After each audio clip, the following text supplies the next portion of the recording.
Hello, everyone. I forgot to start recording the video, so that's good. So we're just going to pretend that the prior part of the video didn't happen. You know, the entire reason I started playing the Metal Gear series on stream and all that marathon stuff was just so we could play Metal Gear Solid 3. That's it. That's the reason. It's so fucking peak. It's so like MGS1 is like so important and MGS2 is so like forward thinking and smart, and its release was so interesting. And MGS3 is just like, it's just the best. It's just the best.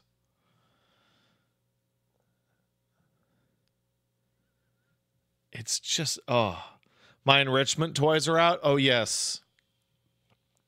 So those in the background were from when I was planning to have the baby here while we covered the Microsoft thing. But then Paige watched him instead. So it's still here. I should bring that back because he really likes that. He really likes the crocodile. That's right here. He walks around the house with it. And of course, you can't play MGS3 without a co-host to help bounce off of the dumb ideas. So I'm joined by today's guest. This broken dog.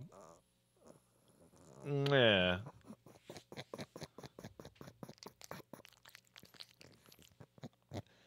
Ugh. Oh, you're so gross. Ugh.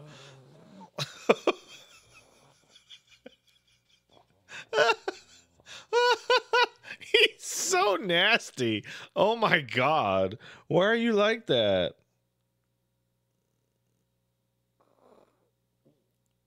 You burping? You burping in the microphone? Thank you. I love this guy. He's such a good guy. Yeah, he is ready for pouch. Oh, the papoose is there. I just wanted to do that. By the way, I don't know what's up with pugs, or maybe this pug, but this dog has so much back here that I just pick him up by it. He doesn't give a shit. He doesn't give a fuck at all. Like he's a little puppy. Oh, I love him. Oh, I could squish him. Oh, squish on him.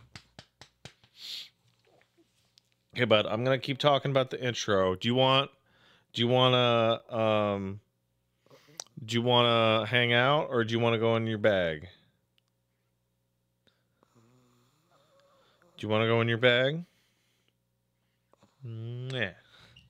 All right.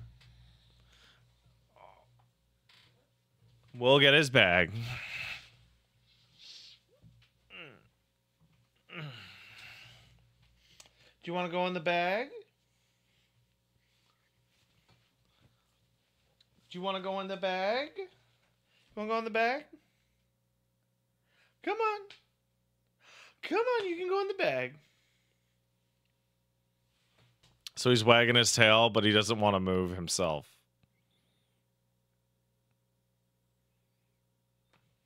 Come on. Come on. I got you. Come on. All right. Okay. Up. Oh. Oh. In the bag. Now he is bag. Why work when no work is necessary? You're right. You're right. So, yeah. So, somebody asked, does he ever go fast? When I take him outside to go pee or poopies, he scrambles so fast that, like, he almost went into the bushes where I couldn't get him. So we have to put we have to like use his little harness and put a leash on him, or else he just like sprints around and gets under things he's not supposed to be. Oh, he nuzzling on my chest. Oh, he baby. Oh my goodness. He's just a little guy. Hey, Caboose, when we get to the start of the game, which one are you going to pick? Are you going to pick I like MGS 1 or 2 or 3, or I'm playing it for the first time? Which one? Boop.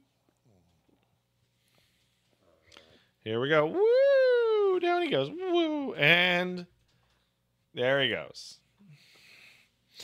Tall guy with a hoodie says, I don't know what for sure those change. MGS2 gives you the Raiden mask to start. MGS3 lets you choose European Extreme right away. I don't know what MGS1's does.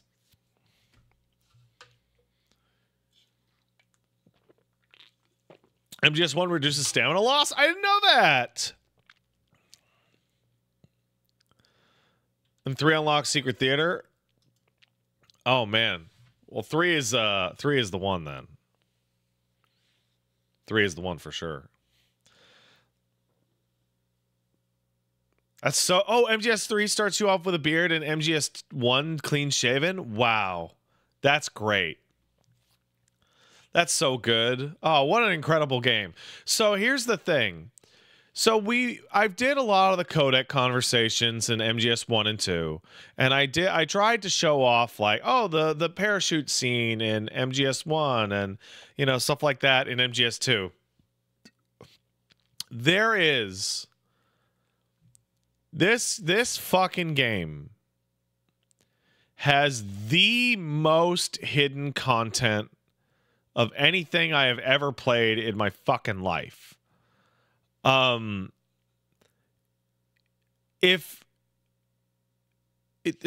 so much. Every single person on the dev team had to add an Easter egg or a little thingy. And there's so much. It's so ridiculous how much there is. Like, there are like 30 game magazines. It's ridiculous. Now, Kane Highwind 1990 in the chat has been posting and reposting this Capcom AI thing over and over. But I wanted to talk about Metal Gear before we got there. Because that's the actual topic of the day. So, moving into... You only posted it once before? I saw it both times. Moving into that, Capcom says they're going to use AI to generate ideas. Do you know what that is? Like, what that really is? That is them telling that to the money man to tell to the shareholders as a lie so that they stop bugging them about AI shit. It's especially hilarious for Capcom when like 60 or 70% of Capcom's business is, what if we took this game and added a number?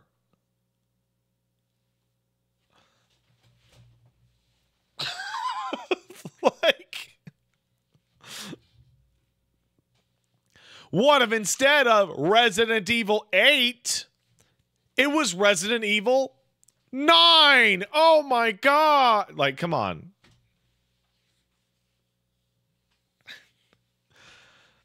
Hey, guess what? There's going to be a Resident Evil 9, and they're going to figure out a stupid way to put the letter 9 in there.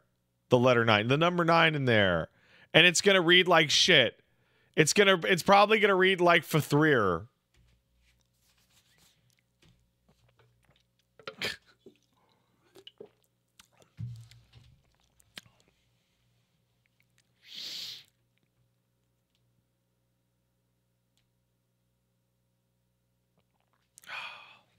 Fthrir.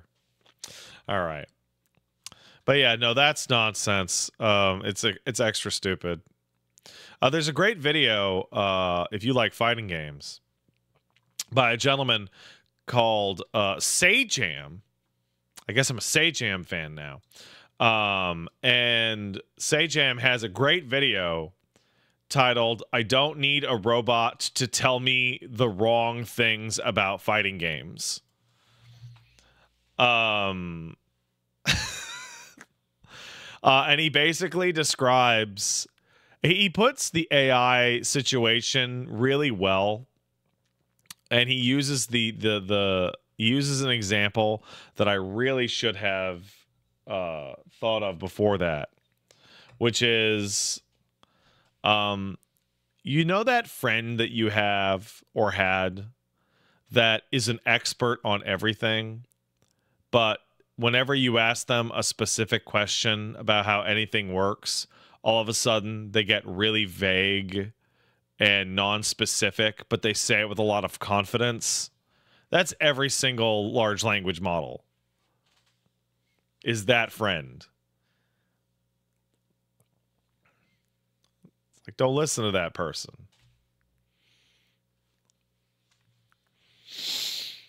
Don't do it. All right, let's thank some people. Let's thank some people, and then we're gonna. I'd go as far as to say stop being friends with that person. Braggadociousness is not a moral failing. It can be a little annoying, right? There's a distinction between person who's a braggart and a person who is a liar. And that distinction is usually in intent and their overall character, right?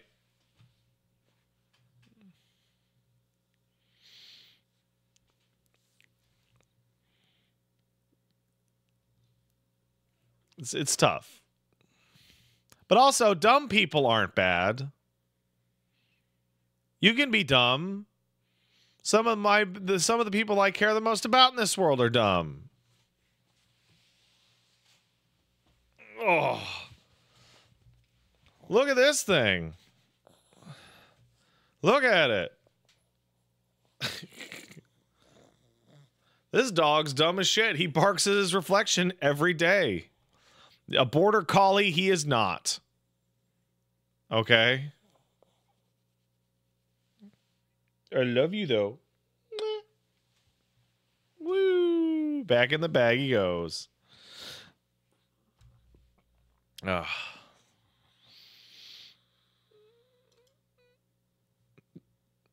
All right, let's thank some people. So, before I go on, so basically, I'm going to try and show off the little bits and pieces that I am aware of. And if you are familiar with specific Easter eggs, feel free to put them into the chat. But it's going to be impossible. And I really mean it. It's going to be impossible to get even half of them. There are so many.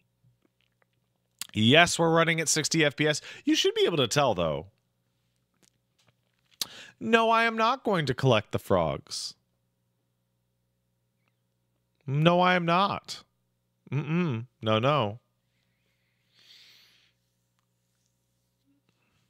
Wait, for starters, L1, L2, R1, R2 do on the start menu, do specific things? What?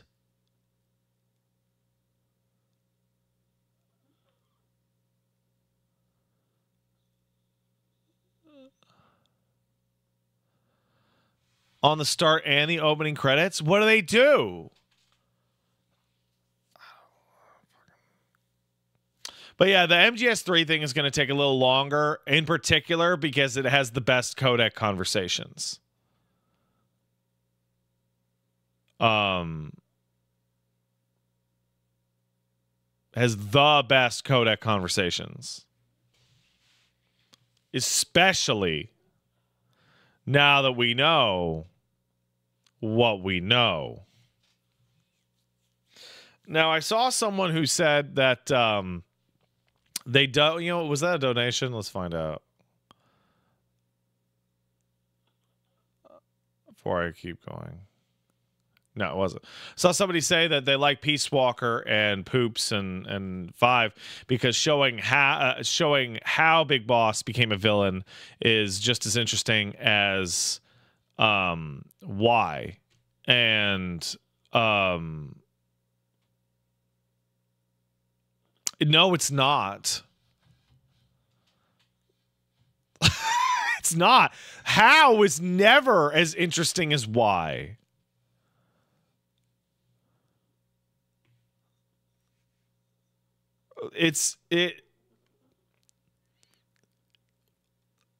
Personal motivation is complex. How is just mechanics.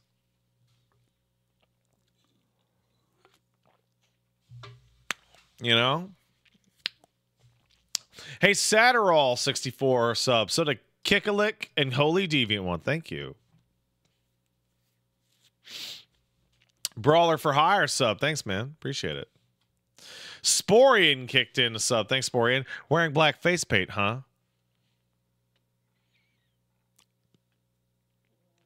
It's okay if it's a war, I guess.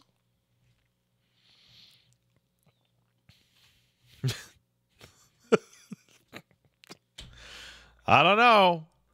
I remember seeing those Navy SEALs training videos. And they were all done up, but I think that's a slightly different context.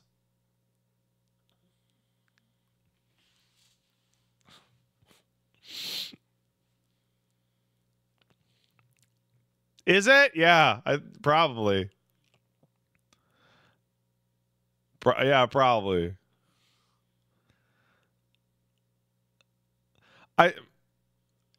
Can I exit this conversation? I would like to leave. Cool Dude 69 kicked into subs. Is MGS3 greatest Kojima game or greatest game? Oh, it's tough. I would say that it's definitely the best Genius Kojumbo game. Definitely, no question. As for greatest game, I'm not going to say it is, but I could say that if you argued with me for like 5 minutes, I'd be like, yeah. If you had to put a gun to my head, you know what? I'm gonna put you guys on the spot. If you put you people have been watching my channel for a long time, and I don't talk about this very often, but knowing my personality, if you asked me what I think is the best game ever made, both on a personal taste, importance, and like technical and just like overall just the best, which one would it be? And now a lot of you people are saying Resident Evil 2, but I didn't say my favorite. I said the best.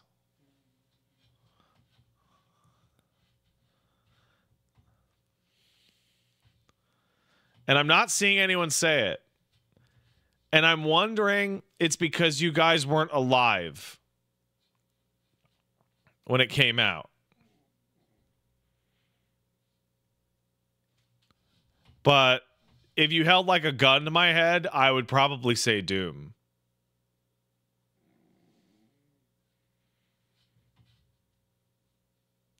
Like,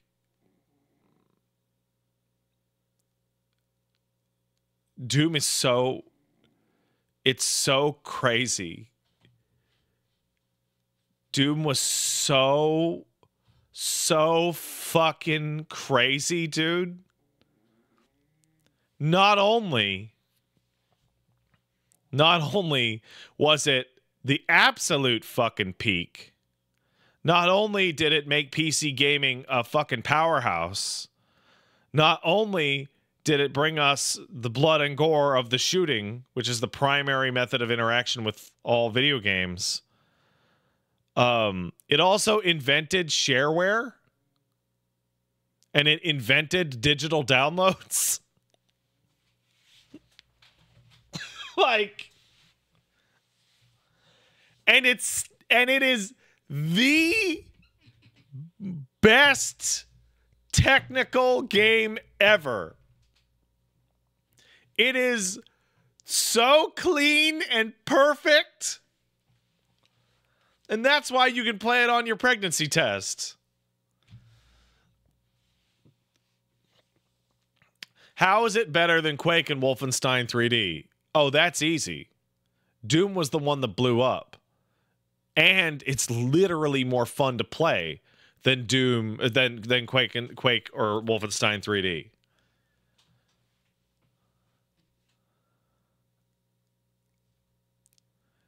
Tim Rogers said, one does not have to play Doom to have played Doom.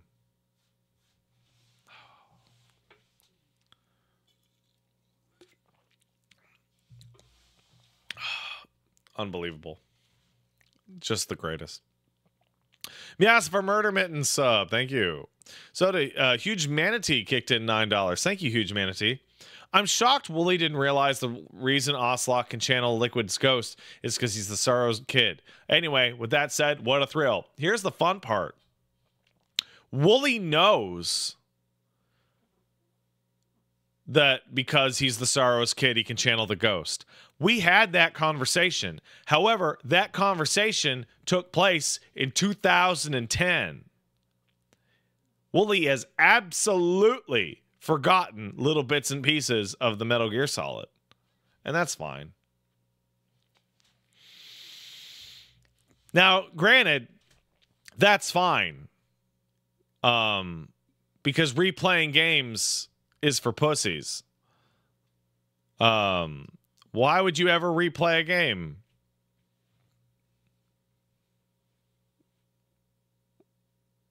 Weird.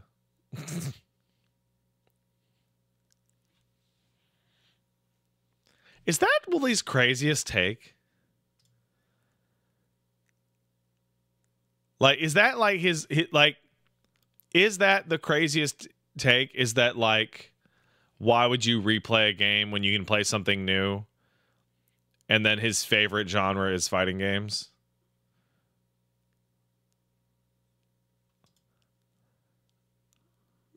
Like, I think like those two combined is like the most insane thing.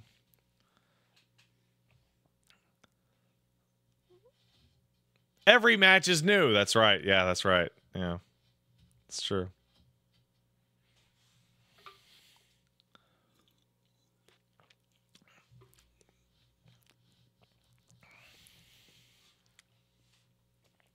Why doesn't Godzilla -1 talk about Japanese war crimes? That was so weird. That was so strange. Amadeus Guy says, I can kind of get it because I live with a massive Steam backlog that haunts my every waking moment, and instead of playing anything, I just play Warframe. So here's the thing. This is about to become a political statement. So pardon me. But so many of us are so capital-brained that we are min-maxing our relaxation for optimal artistic endeavor enjoyment. Okay?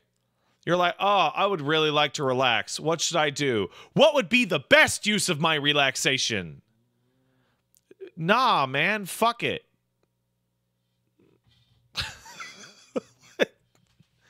Do whatever.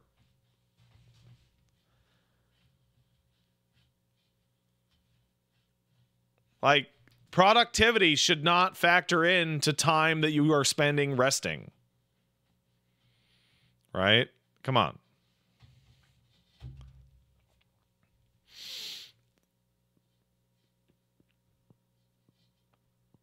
You want to goon for 4 hours? Do it. What, you're going to fucking bust all over your room and go, damn it, I could have read a book. No, man, that was fine.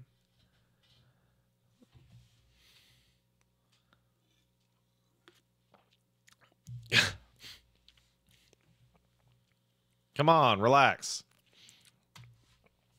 San Shoto kicked in a sub. I always go back and forth between this one or one being my favorite Metal Gear. Also, Pet and Kick is Caboose. Will do. Don't worry about it. Also, like, I'm just thinking, like, MGS2 is so great and I love it. I'm particularly, like, I'm never, like, itching to replay it. Because, I don't know, it feels, I think it's just because of the nature of the big shell and the tanker, is that it's extraordinarily linear. Like, it's really fucking straightforward. You spend a very comparatively little time sneaking.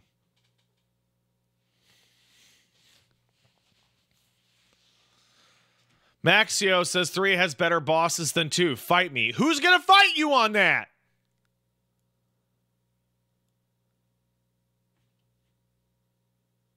What are you expecting? So Diagal Grunge says 3 is also very linear. So here's the thing. In Metal Gear Solid 2, the linearity is such that you have the 6 spokes and you travel between them on literal walkway hallways, and then you have a, I don't know, 50 by 50 foot room in that you do sneaking in, right? MGS3 is still a progression of linear areas, but each of those areas is a completely wide open space.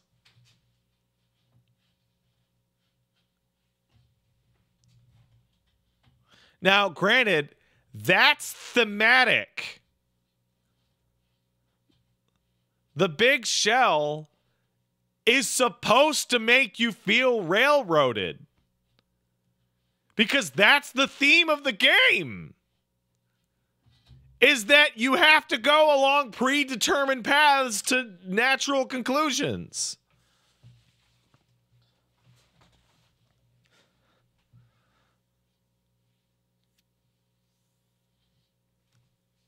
You know?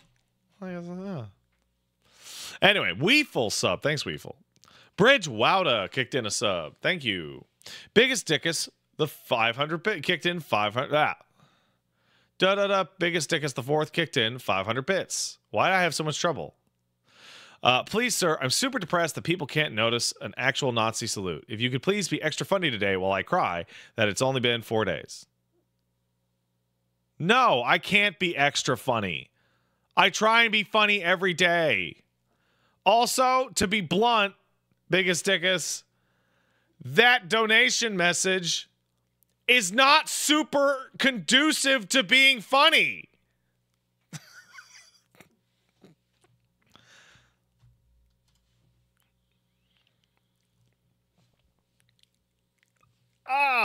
Like, come on. Give me a break.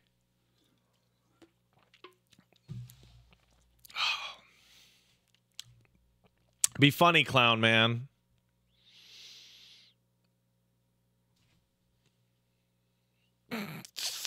There we go. Make fun of the British? Hey, listen.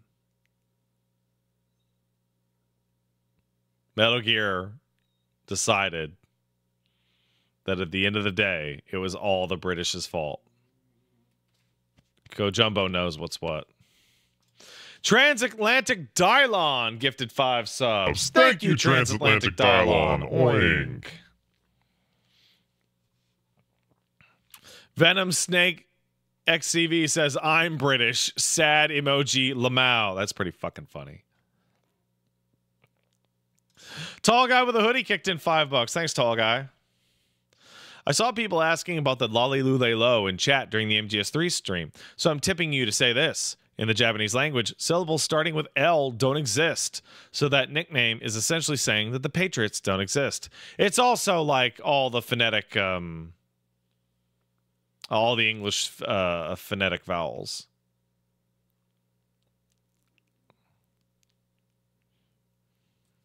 Right.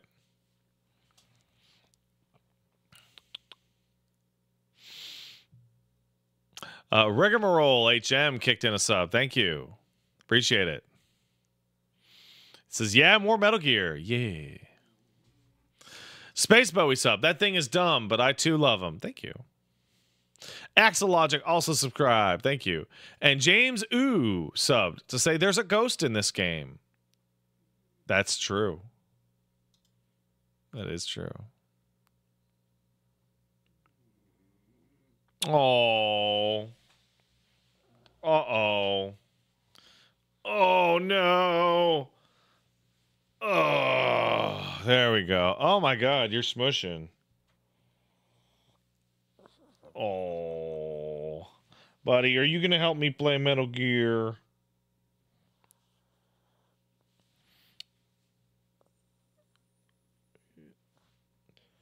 Come on, bud. Use your CQC. Oh,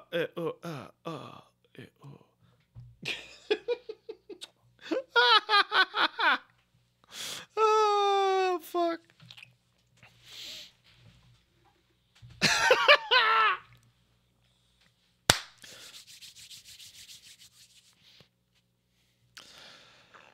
All right. Let's fucking go.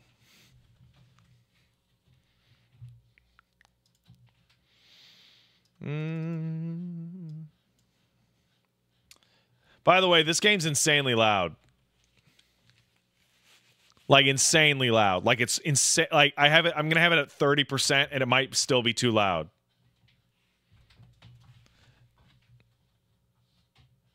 Make sure I play on hard? No. No, I'm a baby. No!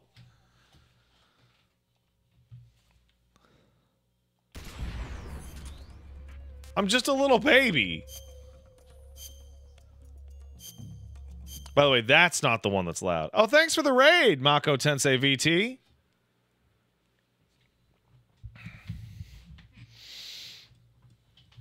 I'm just a baby.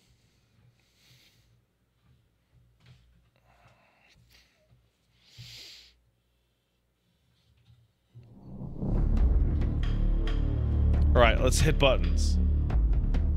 Ooh. Ooh.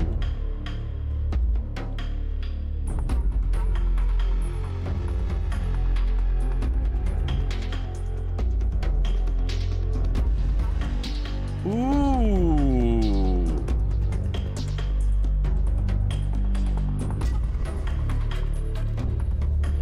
I didn't know about that, no. Oh, changing the camo? Oh my god. That's so crazy.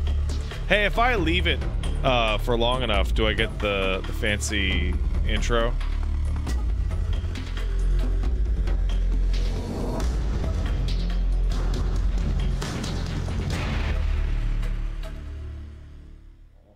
Because that's what I'm waiting for.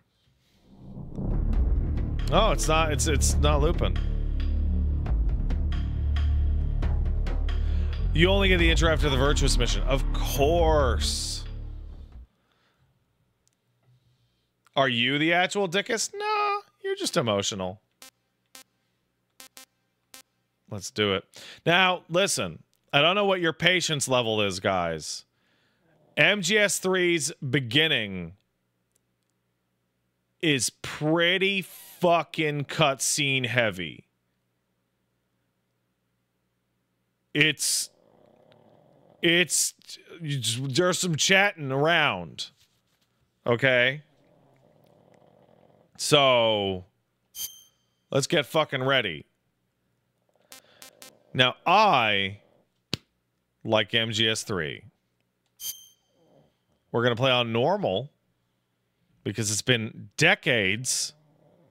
I'm wearing a dog and I'm old.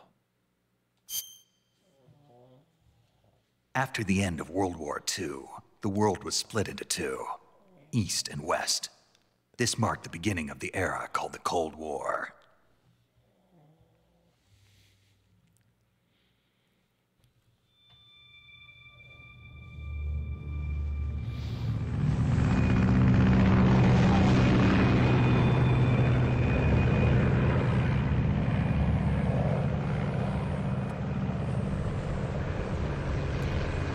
Hey, it's the boy!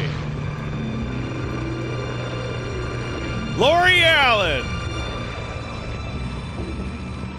She will later play the news lady on Family Guy, which freaks me out every time I hear her.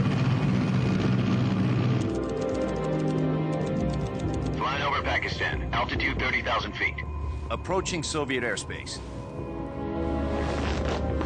20 minutes to drop off. Commencing internal depressurization. Equipment check. Arm main parachute.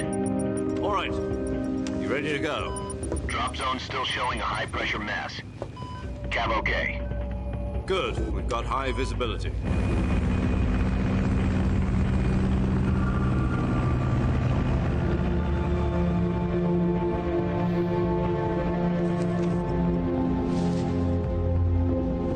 Put out that cigar. Connecting oxygen hose to interior connector. Put on your mask.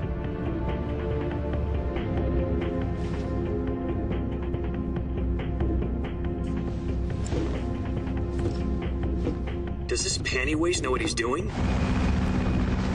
So apparently that's Robert Atkin Downes doing an accent. Release point. 10 minutes to drop off. Hey, are you deaf? He said put out the cigar and put on your mask. Where are your Yeezy slides, sir?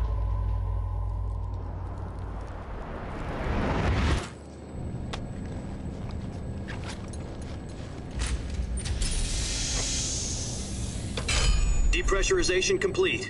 Checking oxygen supply. 6 minutes to drop off. Opening rear hatch.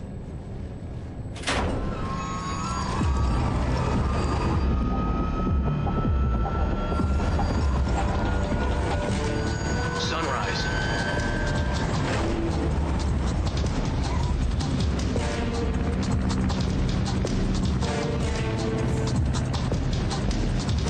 External temperature minus 46 degrees Celsius. 2 minutes to drop off. Stand up. You'll be falling at 130 miles per hour. Try not to get frostbite from the wind chill. 1 minute to drop off. Move to the rear. Activate bailout bottle. This is one for the history books. The world's first halo jump. 10 seconds to drop off. Stand by. Status okay. All green. Prepare for drop off. Countdown. 5, 4, 3, 2, 1. Spread your wings And fly. God be with you.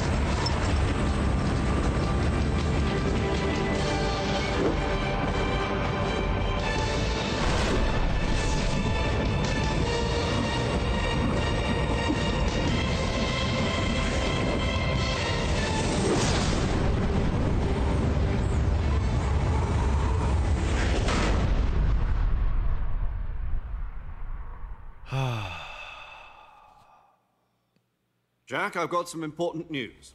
Jack. The head of the CIA has finally given us the green light for the virtuous mission. Virtual mission? No, the virtuous mission. The future of our Fox unit depends on it. If it succeeds, we'll be officially organized into a unit. Virtuous mission? Sounds like some kind of initiation ritual. You know, don't get cocky. This isn't a training op. Right. So what exactly is this wonderful mission? Well, about 2 years ago, a certain Soviet scientist requested asylum in the West through one of our moles. His name is Nikolai Stepanovich Sokolov. He's head of the OKB 754 Design Bureau, one of the Soviets' top-secret weapon research facilities, and the East's foremost expert on weapons development. Sokolov? Isn't he that famous rocket scientist? The very same. On April the 12th, 1961, the Soviets achieved the first manned spaceflight in history. The Earth was blue, but there was no God. Well spoken. The rocket that carried Yuri Gagarin into orbit was the A-1, known as the Vostok rocket. Sokolov is said to be the man most responsible for the multi-engine cluster used in that rocket. After Gagarin's flight, Sokolov left rocket development to become the head of the newly established Design Bureau. From a lowly technician to head of a design bureau, that's quite a success story, so why do you want to defect? It seems he'd become afraid of his own creations. Afraid? Call it a crisis of conscience. And for that, he left his country and his family behind and went over the fence? Not exactly. One of his conditions was that his family was also to be taken safely to the west. We used a mole to get the family out first, and succeeded in sneaking Sokolov over the Berlin Wall shortly afterwards. I was the one who conducted the operation. The security on the eastern side was still full of holes back then. Then what? We got Sokolov over in one piece, but the whole ordeal had left him exhausted, and we checked him into a hospital in West Berlin. It took him 2 weeks and more than 600 miles to get from the research facility in the Soviet Union to Berlin. He was in no condition to say anything coherent. And it was only a week later that we had something much bigger on our hands. The Cuban Missile Crisis. October the 16th, 1962, President Kennedy received word that the Soviets were in the process of deploying intermediate-range ballistic missiles in Cuba. The President demanded that the Soviets dismantle and remove the missiles. At the same time, he announced a naval blockade to prevent further missile shipments from reaching Cuba. But the Soviets didn't back down, instead placing their armed forces on secondary alert. Soviet transport ships carrying missiles continued on course towards Cuba. US and Soviet forces went on alert for an all-out nuclear war. Frantic negotiations were conducted through the UN's Emergency Security Council and unofficial channels to end the hair-trigger standoff. Finally, on October the 28th, the Soviet Union agreed to remove its missiles from Cuba, and so the world avoided a nuclear holocaust. But in order to get the Soviets to pull their missiles out, we had to make a deal. You mean the one where the US agreed to remove its IRBMs from Turkey? No. The Jupiter IRBMs deployed in Turkey were obsolete, and we were going to get rid of them anyway. They had no strategic value whatsoever to either the US or the Russians. The Turkey deal was a ruse, a cover story that was fed to the other intelligence agencies around the world. So what did the Russians really want? Sokolov. They wanted us to return Sokolov. Now we're gonna steal him back! You mean the Soviets pulled out of Cuba just to get their hands on Sokolov? That's right. What the hell was he working on? At the time, we had no idea. We were running out of time. It was either give up Sokolov or risk full-scale nuclear war. In the end, we had no choice. President Kennedy gave in to Khrushchev's demand. The next day, I got Sokolov out of the hospital, handing him over to agents on the eastern side. Sokolov kept on screaming, "Save me," until he disappeared from my sight. Then, a month ago, we received some new information from one of our moles. About Sokolov? Yes. He was taken back to the research facility and forced to continue working on the weapon in question under KGB supervision. What's more, it's on the verge of completion. So what kind of weapon is it? Something to do with space rockets? No, missiles. Same technology. I guess you're right. We don't know the details, but it appears to be a new kind of nuclear device. For half a year now, the Soviets have been conducting frequent nuclear tests at Semipalatinsk. Something to do with the weapon, I assume. We're talking about a secret weapon so big that Khrushchev was ready to pull out of Cuba to get it back. Is Sokolov still in the facility? No. According to our intelligence, he's in Selinoyarsk, a place in the mountains about 3 miles to the west that's known as the Virgin Cliffs. The Virgin Cliffs. Nice name for a virtuous mission. They moved him there just recently. Why? Apparently, they're conducting a field test of the weapon, but it's our best chance to get him back. This mission would never have been possible if he was still in the research facility. This is our last chance. Sokolov must have known that too when he contacted us.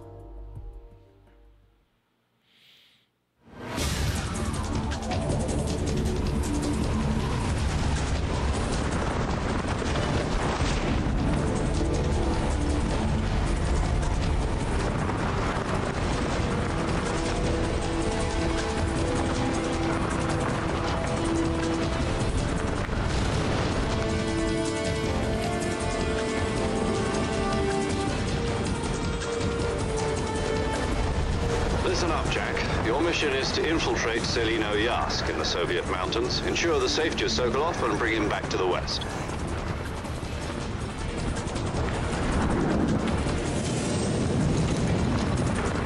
If we don't get Sokolov back before that weapon is complete, we'll be facing a major crisis. The clock is ticking.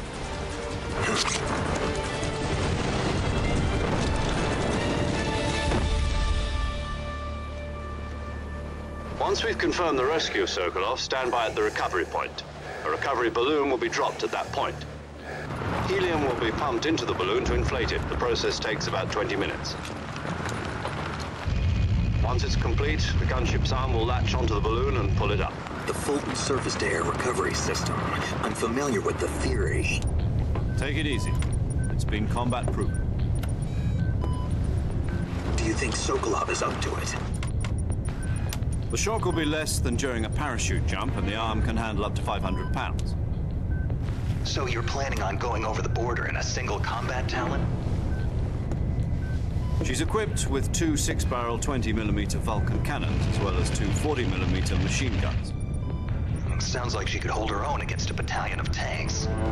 Even with the fuel in the reserve tank, we're facing a 4-hour time limit.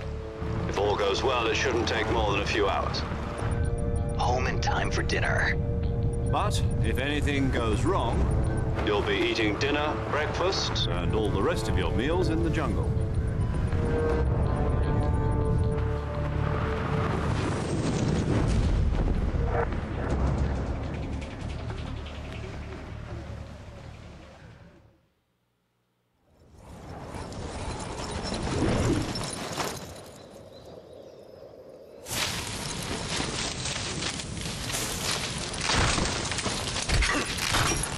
Oh no!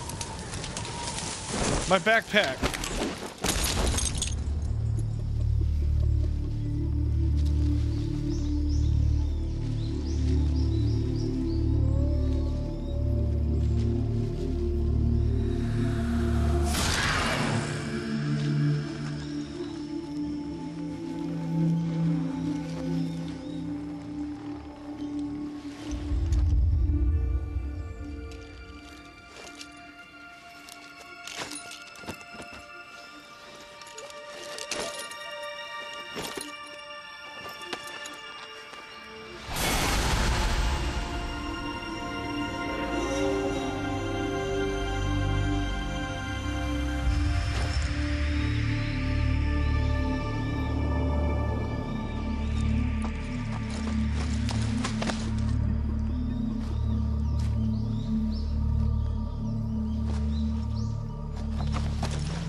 The only game in which the codec makes sense. Because it's not a codec. Do you copy?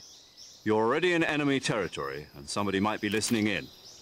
From here on out, we'll be using code names to refer to each other. Your code name for this mission will be Naked Snake. I'll be referring to you as Snake from now on. You're not to mention your real name.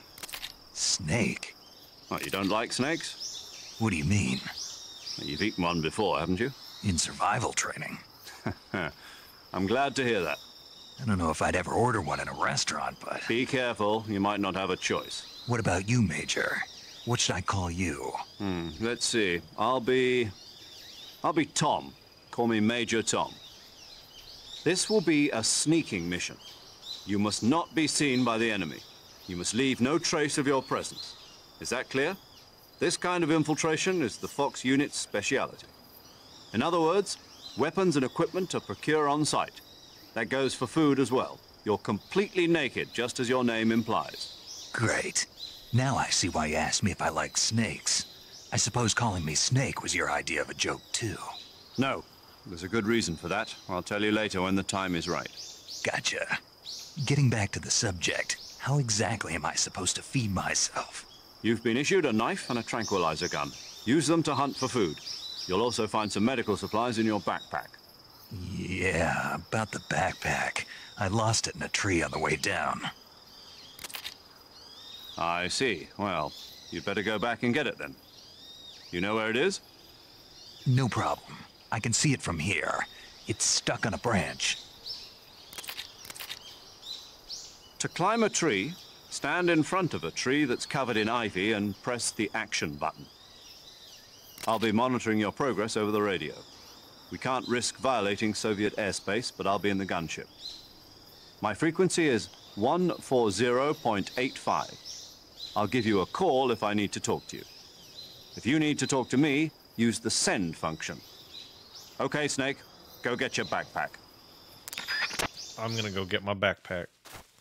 So, of note is that if you played Metal Gear Solid 3 originally, this was your camera, which is pretty functional for this stage specifically.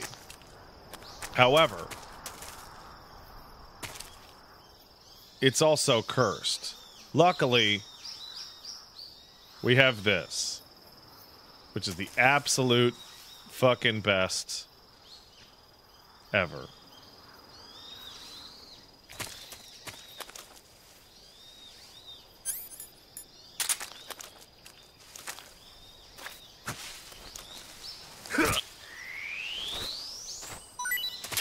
Frog.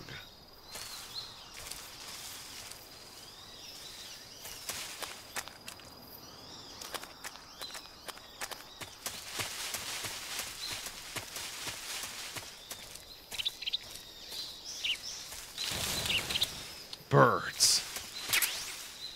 LF Med, developed by the USSR for soldiers, restores life. Got it. Also, espionage pill. Pill developed by the CIA can wake you up from fake death. Oh, I see. Snake, do you see any tufts of grass? I do. Yeah, What kind of grass? just ordinary grass. Nothing special. You should check it anyhow. It's pretty thick grass, about waist high. If you crawl into the grass, you can advance undercover. When you do, the camera automatically switches to intrusion view. If you want to stand up again, press and hold the crawl button once more. If you press the crawl button briefly, you'll crouch in that spot.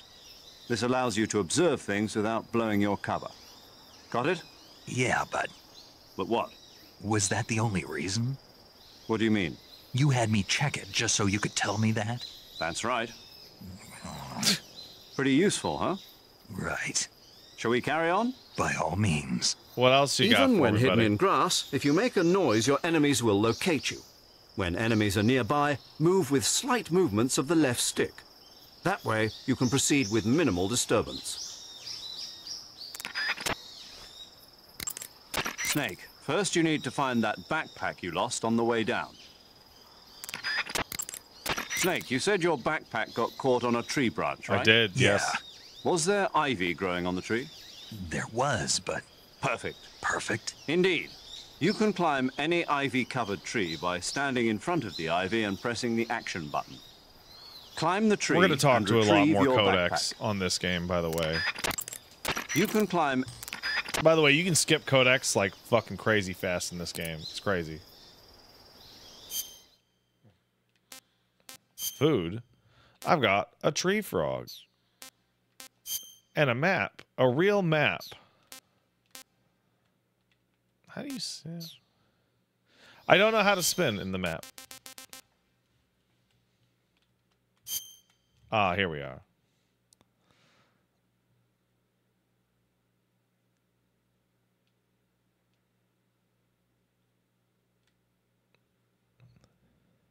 Yeah, we're gonna spin this bitch.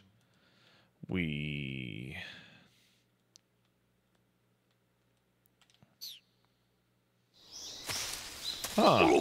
There we go. Oh.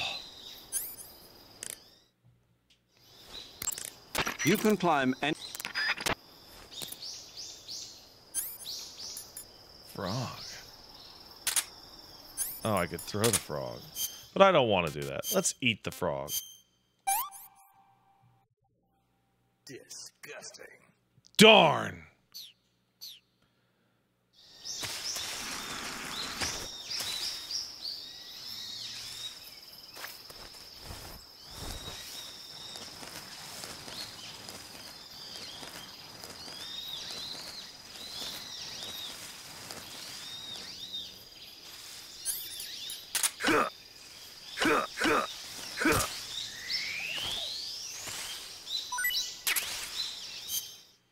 snake.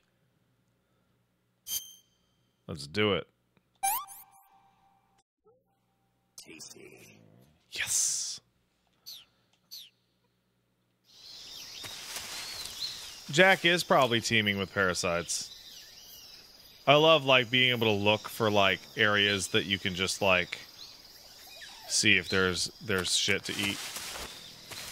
Alright, are you motherfuckers ready for one of the most outrageous, and I mean outrageous, fucking, like, length cutscenes in any game? Let's fucking go. Get your dog ready. I see you've retrieved your backpack, Snake. To equip a weapon, it's necessary to take it out of your backpack. In the survival viewer, choose Weapon from the backpack. Your available weapons will be displayed in a window in the upper left. From that list, choose the weapon you want to equip and press the Enter button.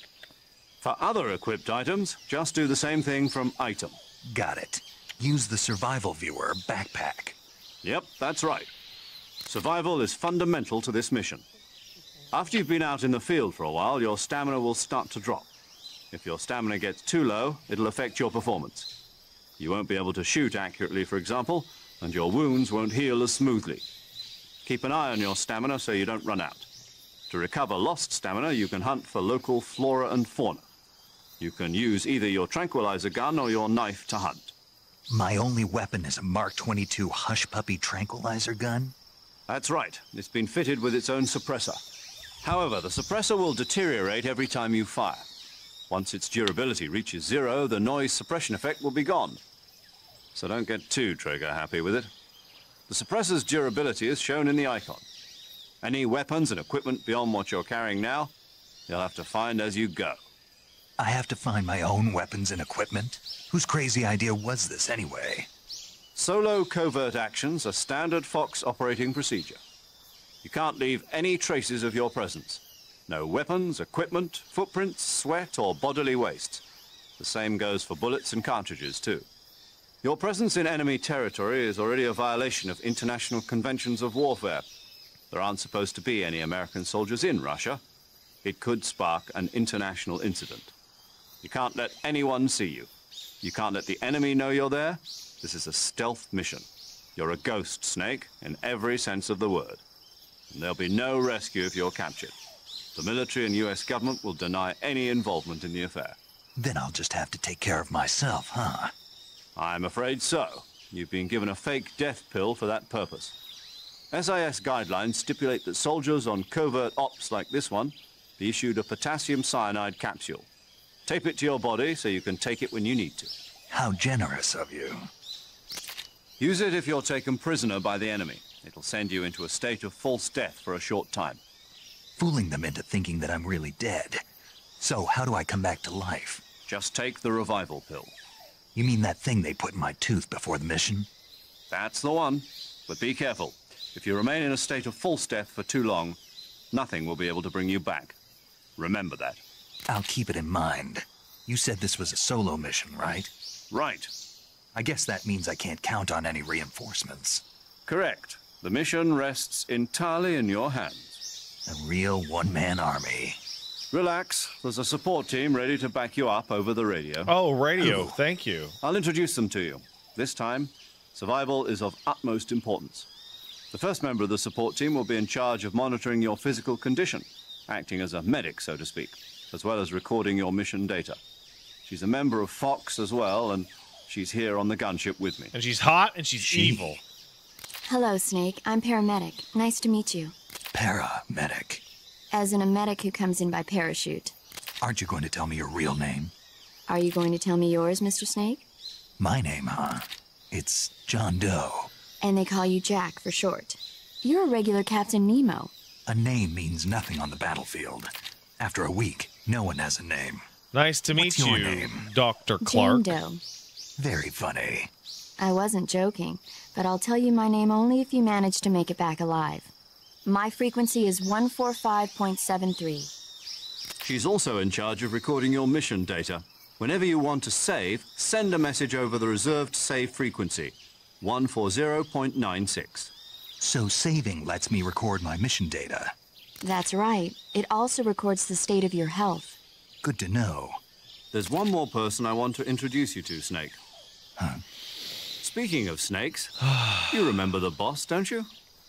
A legendary soldier and your mentor.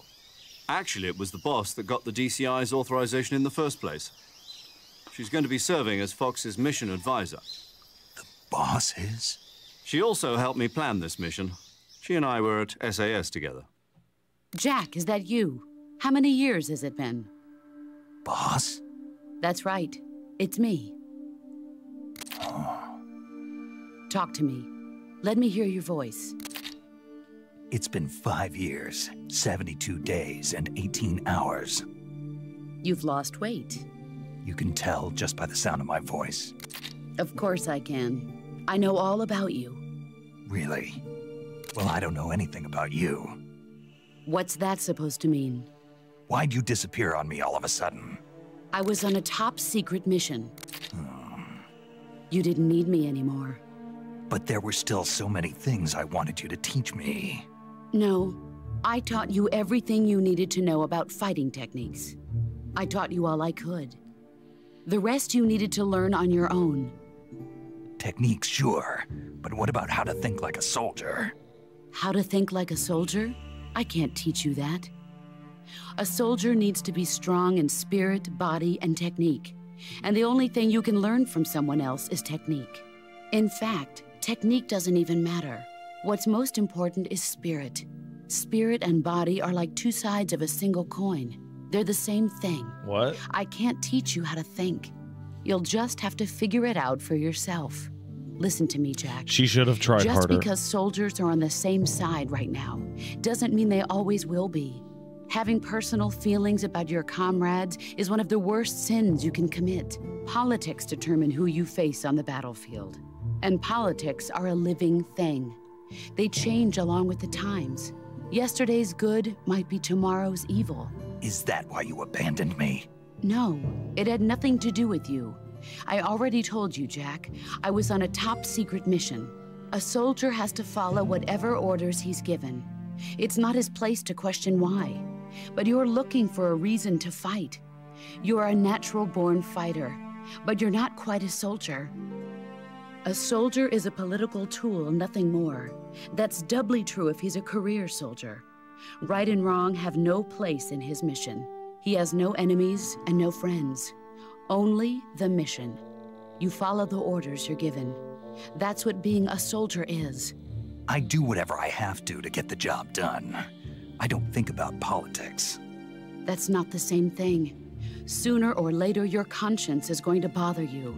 In the end, you have to choose whether you're going to live as a soldier or just another man with a gun. There's a saying in the Orient, loyalty to the end. Do you know what it means? Being patriotic. It means devoting yourself to your country. I follow the president and the top brass. I'm ready to die for them if necessary. The president and the top brass won't be there forever.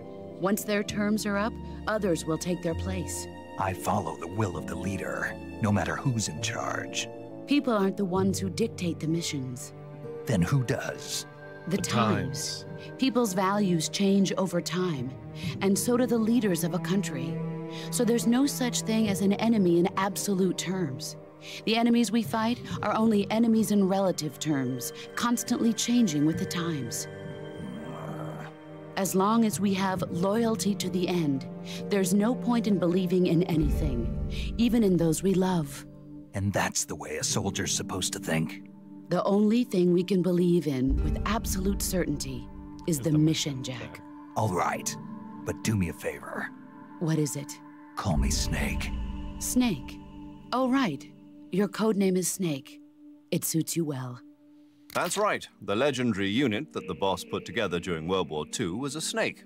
The Cobra unit, a group of heroes that brought the war to an end and saved the world. As long as you've got a legendary hero backing you up, you'll be fine. Isn't that right, Snake? Yeah. I can't think of anyone else I'd rather have with me. Oh, and one more thing, boss. Yes? It's good to hear your voice again. Same here. After all, who knows if either of us will make it out alive? Snake, You are always best at urban warfare and infiltrating buildings. That's the Metal Gear But this series. is the jungle. Survival is going to be key. Those CQC techniques I taught you are sure to come in handy. CQC. Close quarters combat, huh? I've been in the Green Berets for the past few years. I'm probably pretty rusty. Not to worry. I'll be here to help you remember. After all, this is your first actual survival mission. I'll be supporting you over the radio. Where are you, boss? Next to the Major? The boss is communicating with us by radio from aboard a Permit-class submarine in the Arctic Ocean. Is she? My frequency is 141.80. Call me if you need my advice on battle techniques. Gotcha. Your mission is to retrieve Dr. Sokolov. Dr. Sokolov is being held in an abandoned factory located to the north of your current position. Avoid heavy combat and don't let anyone see you. Don't forget that this is a stealth mission. Okay. Snake, try to remember some of the basics of CQC. Knife. Gun. Knife gun!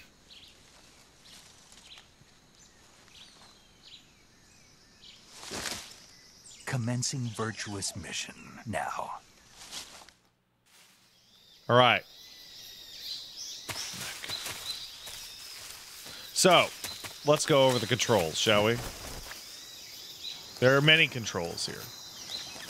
Many. So, square would be shooting. I'm not going to shoot. L1 is this shit. It's the camera lock on. It's crazy. We also have first person mode. And then the ability to put the gun away. We also have attacking like this. We have the jump. We have the lie down. You can take the suppressor on and off if you're crazy. We have the sonar, which we won't use. We have the motion detector, which we might use. We have the AP system, which we won't use. We have the revival pill. That's cool. Fake death pill. Cigarette is a big cigarette. It's called a cigar. And the scope. The scope will be our friend. The scope will help us do stupid shit. The scope will help us do stupid shit. We also have a directional microphone.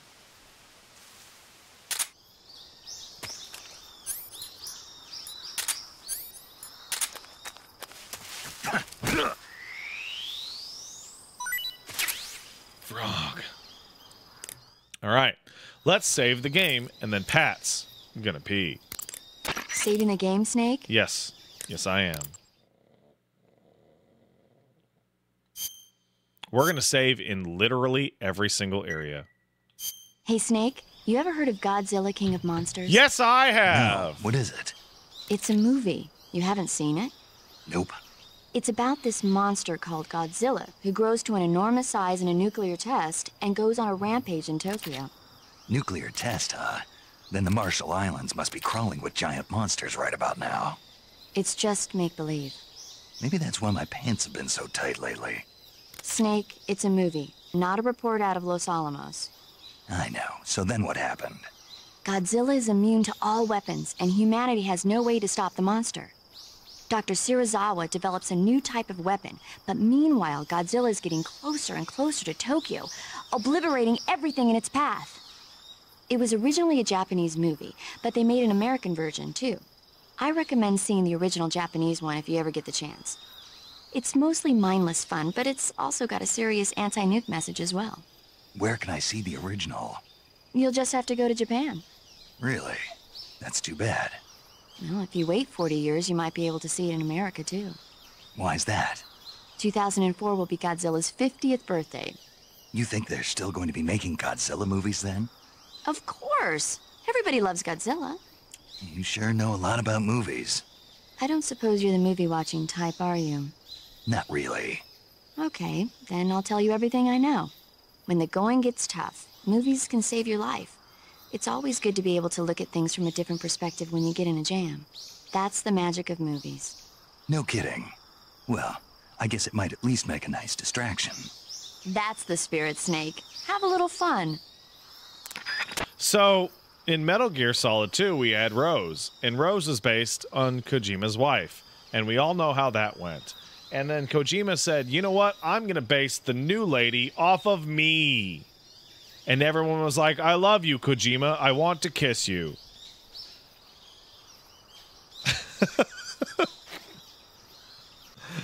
All right. So we're going to go and take a quick break because I got to pee.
And we're back. Welcome back, everyone. That was a quick piss. Let's call our friends. Sokolov should be at the abandoned factory to the north, so head in that direction. Please, Pat, explain Kojima's wife bit, please. Oh, he based Rose off his wife, and people did not like her. That is all. I see you've caught a tree frog. The tree frog is a green frog that's found throughout Asia.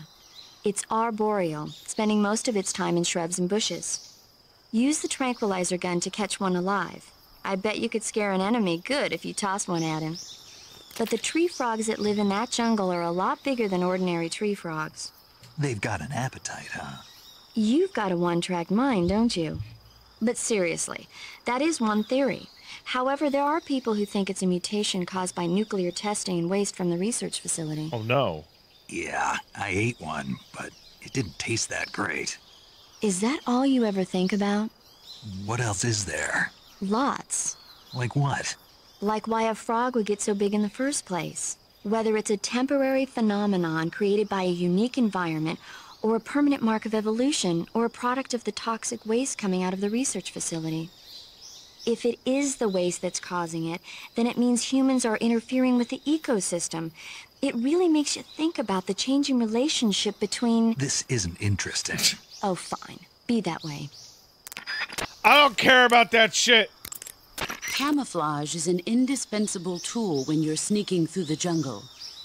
To use camouflage, first press the Start button to go to the Survival viewer. Then select Camouflage and press the Enter button. Select Uniform to select Battle Fatigues, and Face to select Face Paint. Choose battle fatigues that match the surrounding environment. The most effective camouflage is attained by selecting fatigues that blend in with the environment. Camouflage patterns that stand out in your surroundings will attract attention. So here's a fun one. I was always under the impression, genuinely, that that's crazy, that the camouflage system was supposed to be a system in which you were supposed to pick your camouflage and then rock it for a while. right? But that's not how people ended up playing it. Now, if you're smart and you're playing the Metal Gear Solid, you'll pick Tiger Stripe.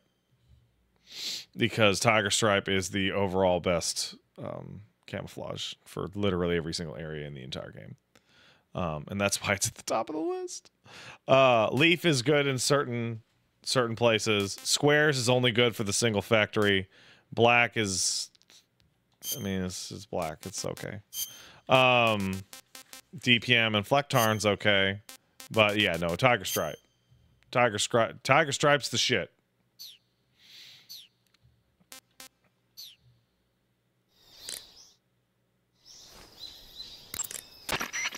Oh, that's it, huh? That area is home to the reticulated python. The reticulated python is said to be the longest snake in the world. The biggest ones can grow up to 10 meters in length. Although they're not poisonous, they're still very dangerous, so be careful around them. They have a highly ferocious temperament, and they can swallow whole, even large animals like deer and pigs. That's crazy. Their most distinguishing feature is the mesh pattern of their scales. This pattern acts as a highly effective natural camouflage. I would If you fight think there might be a snake reticulated that tried to python eat about, my dog. pay close attention to your surroundings. Otherwise, you could get bitten before you even know it's there. It's a huge snake, but you should be able to capture it alive by using the tranquilizer gun. I'll bet if you capture one and throw it at an enemy, it'll give him a good scare. You've eaten one, haven't you? Keikashima in the chat Yeah. says in Wasn't half Marine bad. combat training, Cannibal. they taught us that What when you was put that? your face Nothing. paint on, Talk to you do later. it in diagonal stripes and to not do blackface. Well, now we have it from the horse's mouth. Do not do blackface. Snake, intelligence indicates that that area is outside the enemy's cordon, so you shouldn't have any unexpected encounters Don't with do enemy it. patrols. I think it will be a good idea to take this time to get accustomed to using your camouflage, hunting for food, and navigating the survival viewer. If you have any questions about camouflage or CQC, ask the boss. Paramedic is the medical correspondent for this mission. Ask her about hunting for food and medical treatment. Also, she has documents detailing flora and fauna in the operation locale. Contact her if you need detailed information on any of the plants and animals in your area. I really like how the way paramedic works is she talks to you about ones after you have eaten them. The gauge below your life gauge Right. is your stamina gauge. You don't have to keep them in It your shows, as the inventory name suggests, and then you call remain in her, stamina. and it's a fucking that As would you be a consume mess. stamina, your natural life be a regeneration is slowed, mess. and your hands shake more. Your O2 gauge and grip gauge also become shorter. Excessively low stamina can often impede your mission objectives. Make sure you replenish stamina before that occurs. How does horse taste? Apparently, horse tastes great. Oh, one thing I forgot to tell you about the controls, which was really unique for the time. So you see, this is analog stick control, and then we have analog stick light control. But then, if you want to be super, super sneaky, you have the D-pad control for what's called stalking.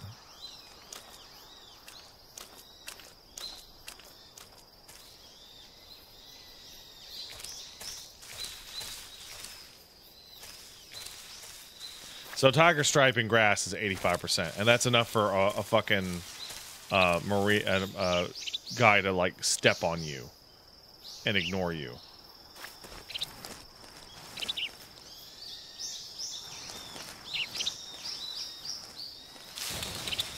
Damn it, it was a bird.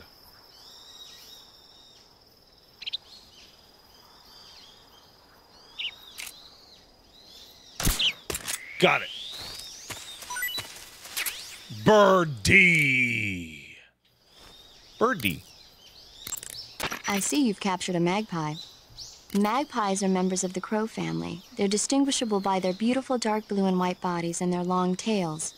Their favorite food is insects, but they'll also eat small fish, acorns, and fruit.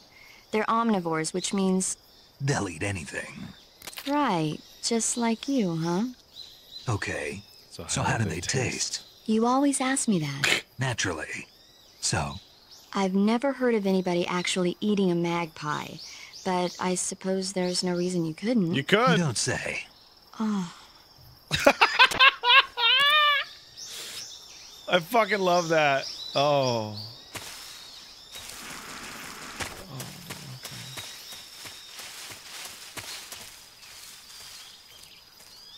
So we're going to take our time with this, huh? You guys know that, right? In fact, on the next thing, I'm gonna save the game, and we're gonna leave to the main menu for a reason.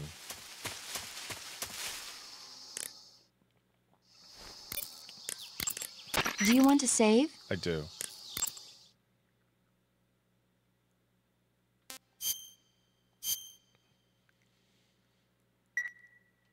Snake, do you know the creature from the Black Lagoon? Nope, never heard of it. These scientists are investigating a place deep in the Amazon called the Black Lagoon. And Crazy. they get picked off one after the other by this fishman thing. And there was this scene when the heroine is going for a swim and the creature sneaks up on her from underwater. Oh, I thought my heart was going to stop. I mean, of course, the 3D effects in It Came from Outer Space were a lot more intense, but It wouldn't be referring to you coming from outer space, would it? how rude! Why do you say that? Because no one on Earth could be as charming as you. Fine, I'll just get to the point, Snake. Be careful of what's around you when you're in the water. Just imagining you swimming in those jungle rivers makes me think of you being attacked by a fishman. I appreciate the concern. Fishmen aren't the only things that'll attack you in the water. Really be careful out there. Okay. And don't be attacking any pretty girls going for a swim, either. Are you calling me a fish man? You started it. Snake the Fishman. Wait, the Snizzler? Ugh. Bro, I hate that. Ugh. Let's hit some additional settings. Let's look at online manual. Nope. No, that's not what I wanted. Oh, you guys can't see this, huh? This is just a browser. I would actually like to go to the main menu.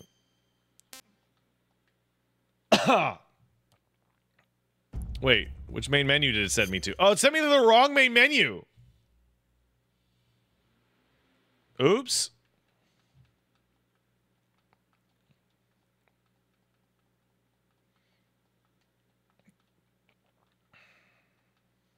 That's weird.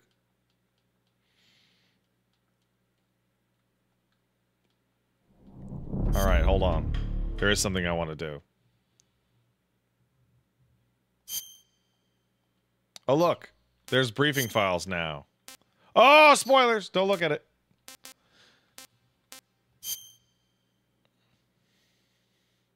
Yeah, we're going to load up this one.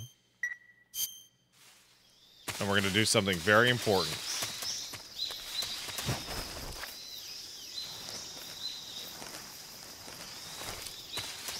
Very important.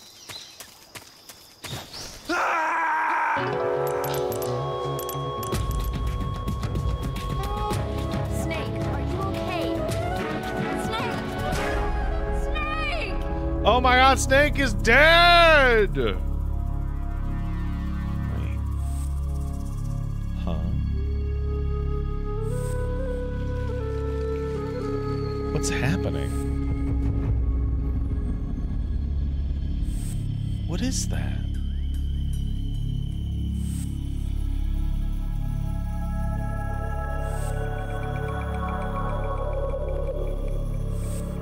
Do you hear that there's MGS2 style instrumentation that comes through on this?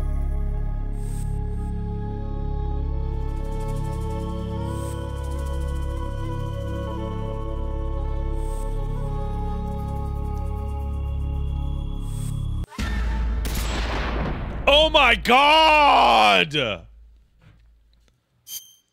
It's a time paradox.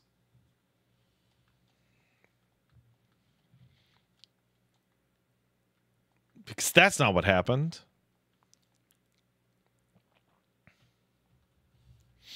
That's not what happened.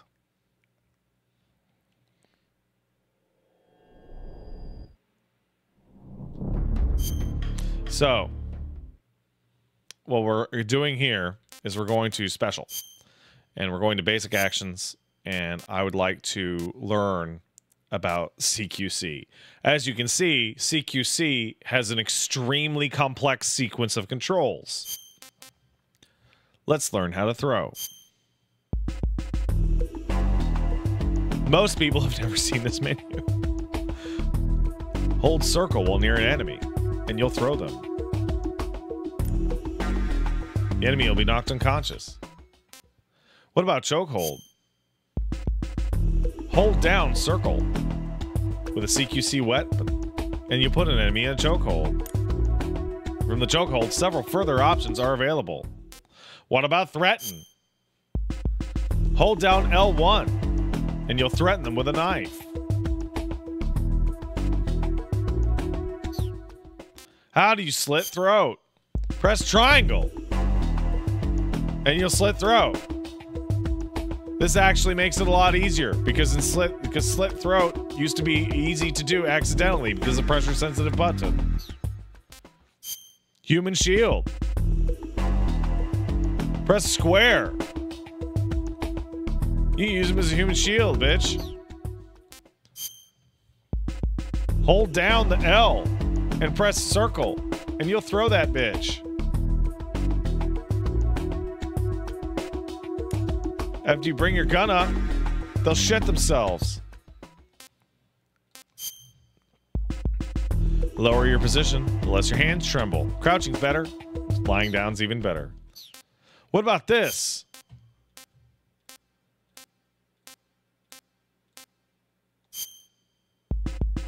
Shooting the right arm will disarm an enemy. They'll drop their shit. You can also shoot their radio. What about a hold up? Sneak up and hold them up. And that's it. These are complicated fucking controls.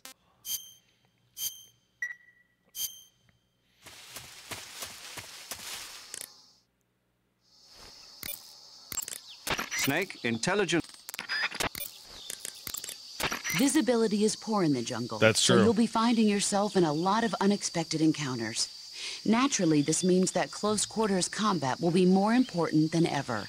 So I'll have plenty of chances to use CQC then. That's right. In proximity encounters, firing a gun isn't necessarily the best response to every situation. It's only one option among many. Rather than taking the time to draw, aim, and fire a gun, engaging your opponent in hand-to-hand combat can sometimes be a faster and more reliable way of subduing him. Besides, in a sneaking mission like this one, it's too dangerous to go around firing your gun. You'll end up revealing yourself to the enemy. But I want to shoot my gun! Yeah, I know. You created CQC to deal with exactly this type of situation. With your help, of course. In a battle situation, you'll only have a split second to decide how to attack. Use the weapon button to attack using a weapon, and the CQC button to attack using CQC. Press the CQC button once to throw a punch. Pressing it multiple times in succession will allow you to deliver a combo attack. Nice. But striking your opponent is just one aspect of CQC. It doesn't really start to shine until you've got your enemy in a hold. Press and hold down the CQC button to grab your opponent with your right hand. From there, you can use the left stick to knock your opponent off balance and throw him to the ground. This can be used to knock an opponent out in a single blow. If you don't press the left stick, grapple with your enemy until you're behind them and can get your knife to their throat. Grabbing an enemy from behind and holding your knife against his throat will render him virtually powerless. I bet. From this point, there are several things you can do. By double-clicking the left stick button, you can slit his throat by using your knife. Move the left stick and press the CQC button to throw the enemy to the ground. Tap the CQC button rapidly to choke the enemy. You can use this to knock him out or even kill him if you do it long enough. By continuing to hold down the CQC button, you can move around while keeping your grip on the enemy. By pressing the weapon button, you can aim your currently equipped weapon at another enemy. With their comrade acting as a human shield, the enemy will be reluctant to attack you. Press the left stick button to press your knife against the enemy and demand information. You'll be Oh, surprised the at how much controls you I can read learn this earlier way. were wrong. But don't get too complacent. While your enemy may be powerless in your grip, he'll use any opportunity he can to counterattack. That's interesting. I guess we'll have to try it.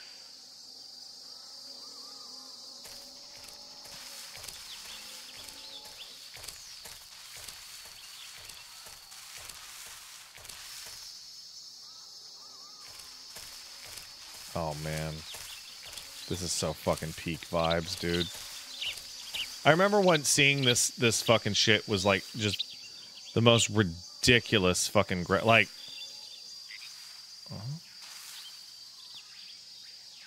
Is there a frog?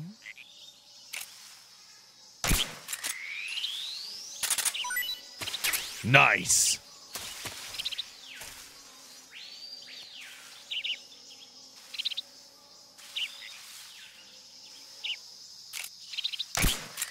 Nice. Frogba.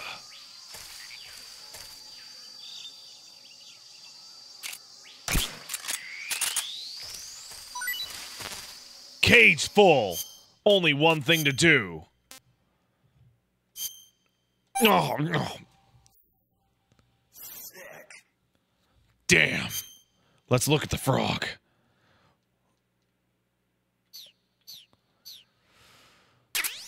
Frog.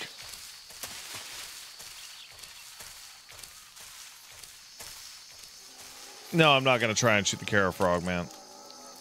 Is that an alligator?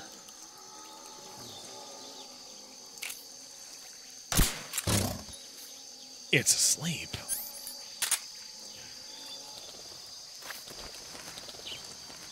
It's too big to put in a cage.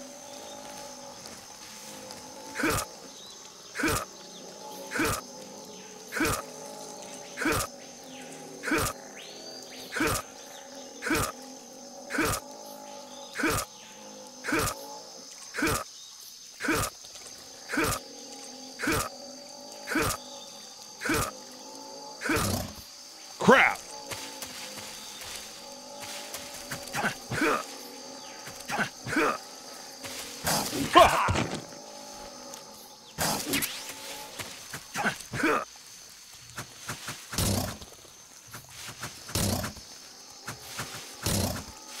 Okay, I don't think I can kill this. Oh, never mind!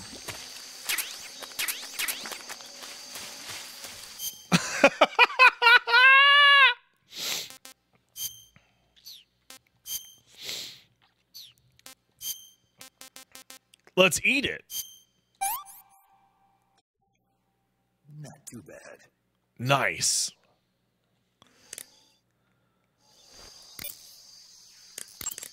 I see you've captured an Indian gavial. The Indian gavial is a crocodile that originally lived in freshwater regions in India and Nepal. Why are Indian crocodiles way out here? They're captive crocodiles that were brought here for research purposes but escaped and became wild again. That's crazy. Indian gavials are large creatures. Adult males grow to over 6 meters in length. You'll never catch one alive, even if you use the tranquilizer gun. I tried the meat. It was great. Well, good for you. But be careful when capturing an Indian gavial. Normally they're cowardly creatures, but the ones in the forest there are belligerent. Apparently they attack humans. What do you mean? They weren't the direct subject of any serious research, but some think they may have become violent as a side effect of the atomic research that was conducted nearby. Nukes are still bad, guys. Snake, be careful of that swamp. Okay. What's dangerous about it? It's a bottomless swamp. A bottomless swamp? Yes. The mud in that swamp is highly viscous. It will stick to your body like tar. It will be impossible for you to swim. If you get swallowed by the bottomless swamp, you won't be able to escape on your own. That's crazy, dude. Once you sink down to about head level, you'll be trapped for good. Make sure you get out before that happens.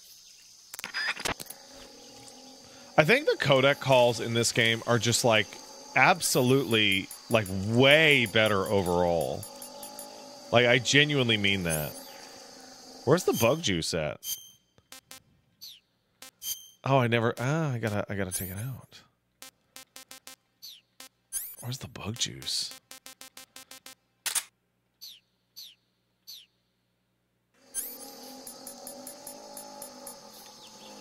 bug repellent. Nice. Oh, right. I don't have SIGINT yet, so calling about this shit is pointless. All right. Which codec style do I prefer? I'm gonna say MGS1 actually. I'm not even joking.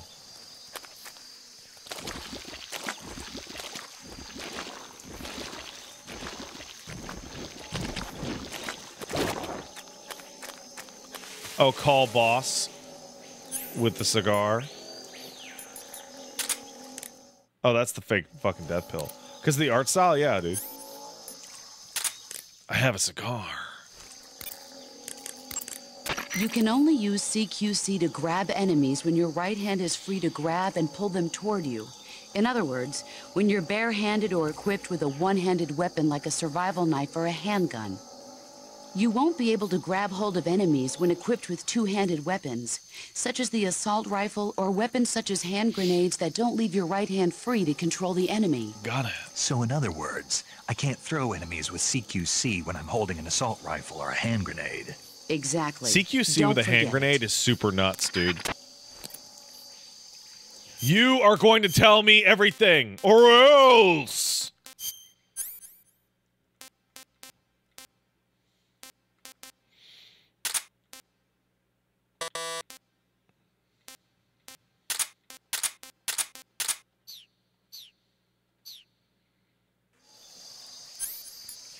Oh, I'm smoking.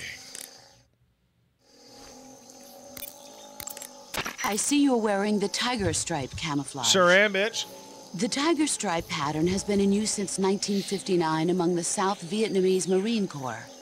But the pattern originated with the French. It's said that it developed out of the brushstroke pattern, also known as lizard camouflage. It provides some cover in trees and grass, but it's especially effective in earth and mud environments. You should find it useful when you're concealing yourself by crawling on the ground. The gun you're using is a test model of a suppressor-equipped pistol currently in development by the Navy that's been modified by the CIA into a tranquilizer gun.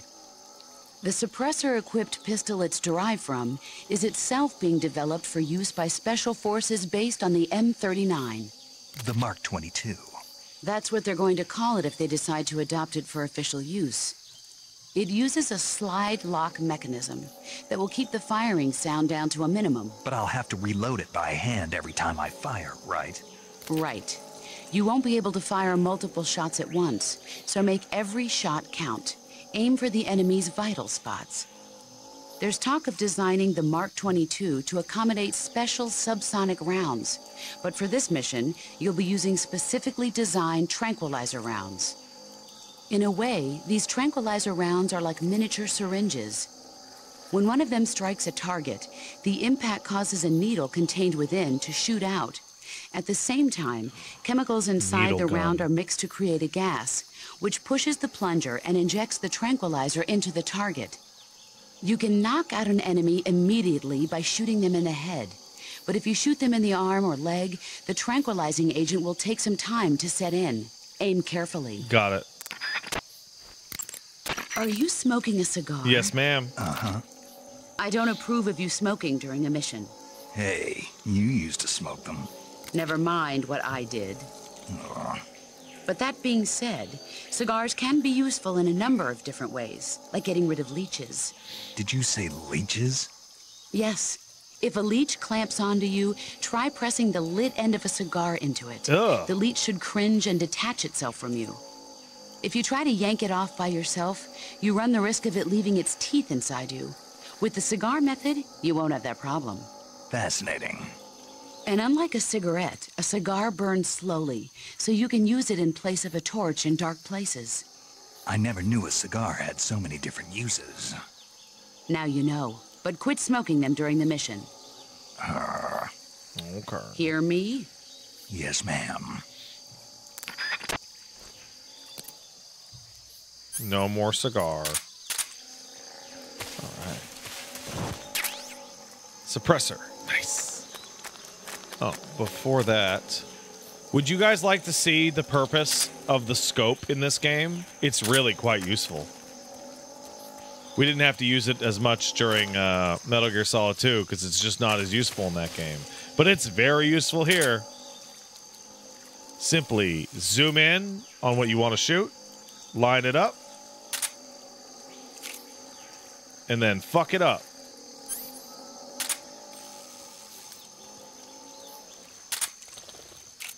Oh, it's not working. Wait, what?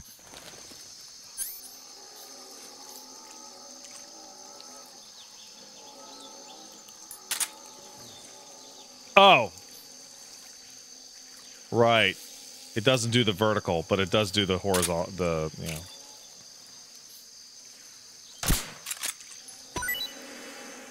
Bees!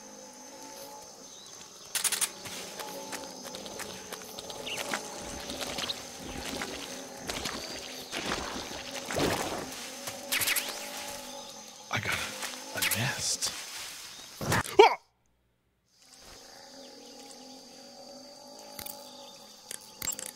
I see you've got yourself a Baltic hornet's nest. Baltic hornets are a variety of hornets that inhabit that area. The difference between them and other hornets is that they produce honey in their nests. Inside the nests are larvae, pupa, and adults. You can eat them all. In particular, the honey you find inside the nest is delicious and full of nutrients.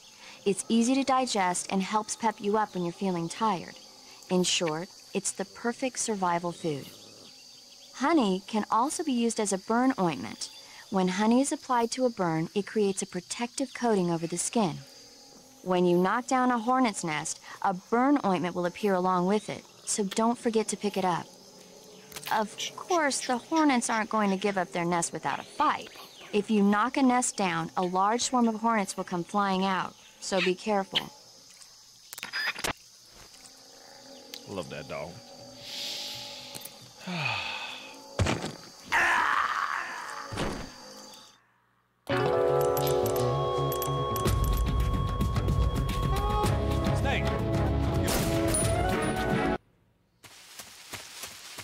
Oh my god, that's so fucking funny.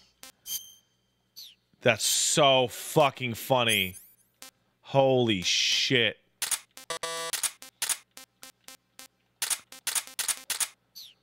That is the funniest shit that's ever happened. The gator pushed me into the bottomless swamp, guys.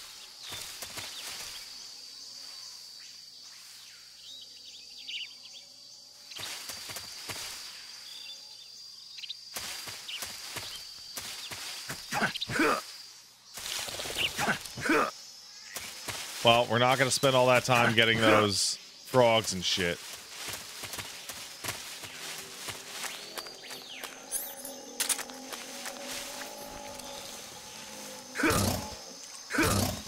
Three, 4, 5, 6, 7, 8, 9, 10, 11, 12, 13, 14, 15, 16, 17, 18, 19, 20, 21, 22, 23, 22.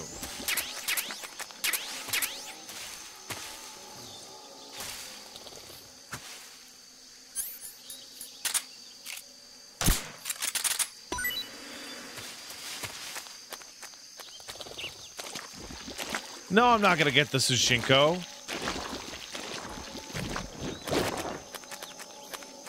That shit's ridiculous.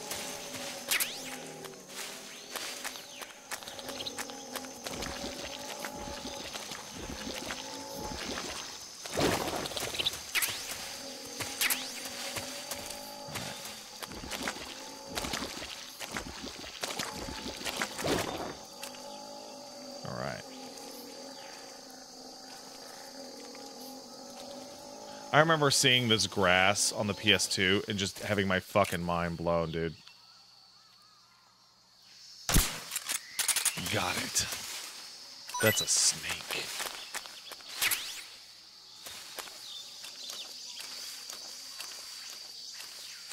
Is that a mushroom or a fruit? I see you've captured it. I see you've got yourself... I see you have a calorie mate. Yeah! Calorie mate. The thing you're holding now? Oh, the little block that looks like a cookie? Try it, it's pretty good.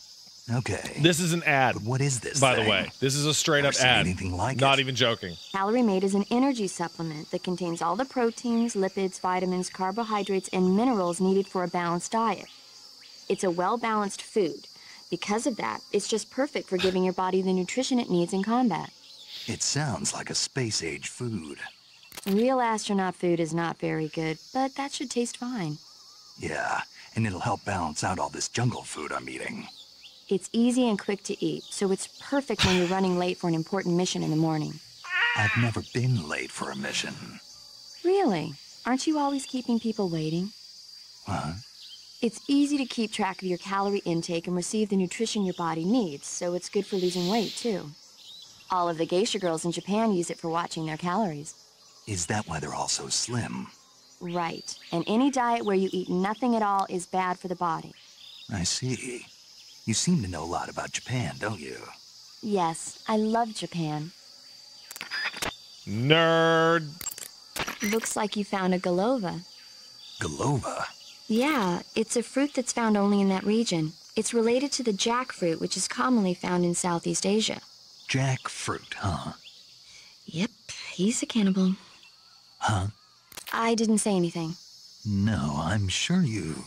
I said, I'm sure you'd like it. Oh. Golova means head in Russian.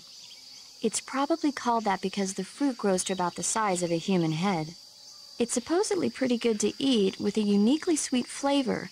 The fruit itself is fairly large, so you can make a meal out of it. Nice. Golovas grow directly off the trunk of the tree. If you're running low on stamina, it might be a good idea to keep an eye on the tree trunks. Thanks.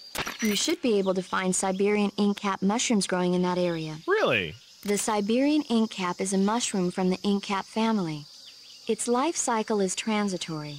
As soon as the spores mature, the cap starts to turn black, liquefy, and melt away. And that's why they call it an ink cap? That's right. It doesn't really turn to liquid, but you get the idea. In its immature state, before it melts away, it's valued as a source of food. Just be sure not to eat them while you're drinking alcohol. Why's that?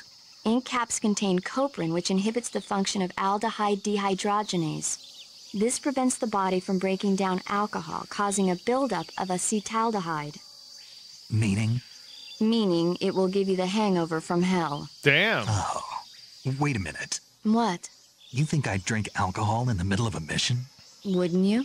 Hell no. Well, I'm knocking a shot back now. What? Just teasing you.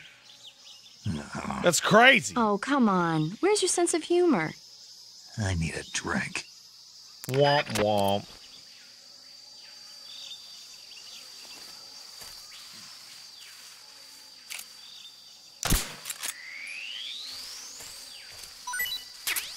Snake.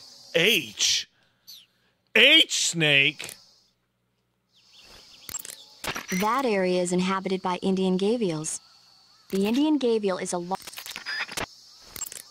That area is home to the... Eat food to recover... Okay. Looks like we're good.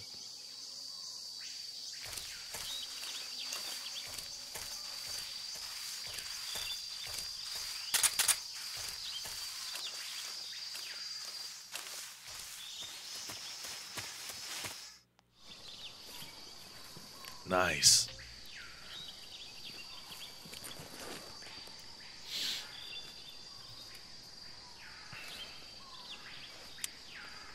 Is that a guard?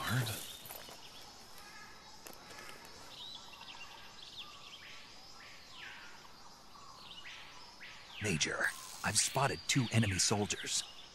They're probably KGB troops sent to guard Sokolov. AK-47s and grenades. Snake, your presence in Soviet territory is already a violation of international law.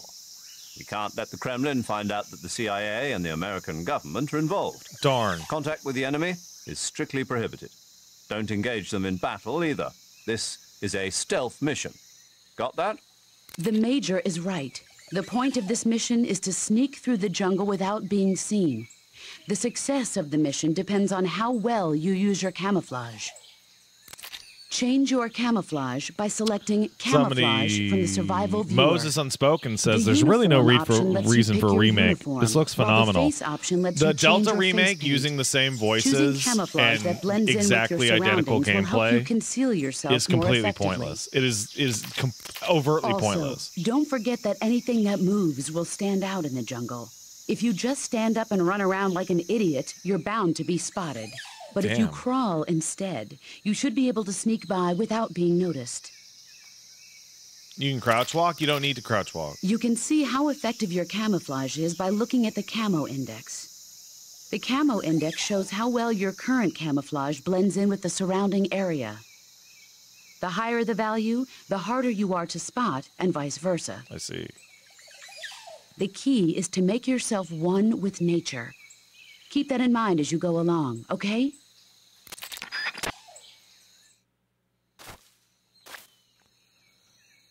I'm gonna sneak now.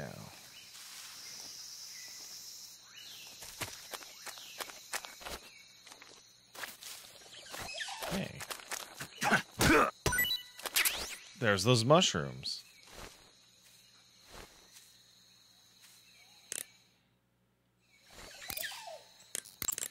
Snake, that area is inhabited by the giant anaconda. Cool! The giant anaconda is believed to be the largest snake in the world in terms of weight and diameter. It's not poisonous, but its large size makes it extremely powerful. They say it even eats crocodiles. Its only natural predator is man. And snake. And snake. The giant anaconda is a very large snake, but you should be able to capture it alive using the tranquilizer gun. Got it. So how does it taste? I knew you were going to ask me that. Glad I didn't disappoint you. So? Well, the guide says it tastes all right. Good. I'll have to try some. Ugh. I love that she hates it, dude. All right, while we're waiting for this gentleman, we should. Do you want to save? I would love to save. I am probably going to save the game every room until she runs out of movie dialogue. Snake, have you heard of It Came from Outer Space? Yeah, you told me already. So this astronomer sees a meteor, but it's really an alien spaceship, right? And the aliens start replacing the townspeople with clones and forcing them to help repair the ship. The 3D effects were quite realistic. I've got all the real I can handle here in the jungle. No, you don't get it. Precisely because it's realistic, with the images jumping out of the screen at you. It makes for a nice escape from reality. I have to admit it made my eyes tired, but it was really intense. Unfortunately, they don't make very many of those movies anymore. When did it come out? I was still in college, so probably about 10 years ago? Guess I'm out of luck then. You know, they're coming out with household versions of video cassette recorders. Really? One day you'll be able to see old movies anytime you want. It'll be like having a movie theater in your own home. That's crazy. Really? It's like if you had a record with movie film etched onto it instead of music. It'll work the same way. You're kidding. No, really. And someday they might make movies where you control the characters yourself. What? Sounds like magic. That's impossible! It'll happen. Make sure you stay alive to see it, Snake. That's impossible. I love how slow this guy is. Can you ask Major Tom about his codename? Let's find out. Snake, remember that this operation is a solo sneaking mission. We'll be providing you I don't care about that shit.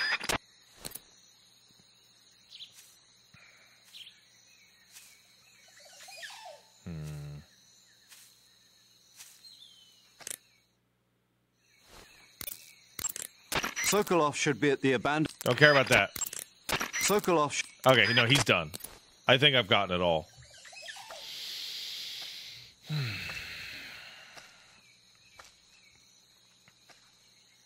All right. So the other old camera is helpful for stuff like this. As you can see.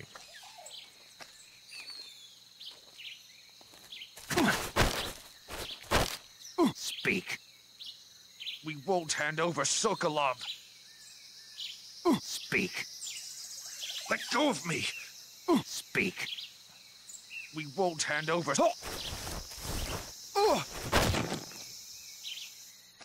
Freeze. No, wait.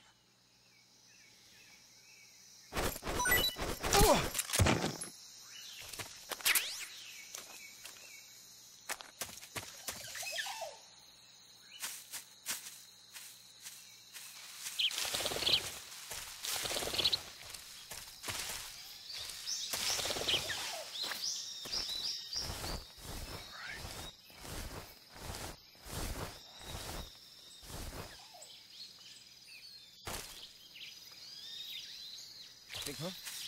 Who was that? What? Where was that guy?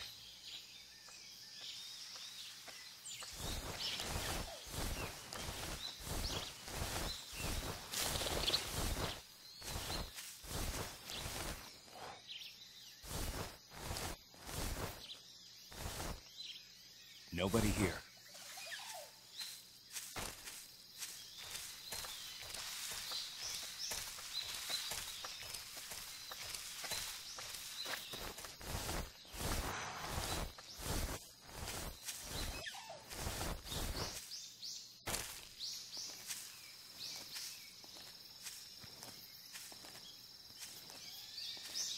Freeze! That stuff. Oh, what? Well, oops. Huh? Who was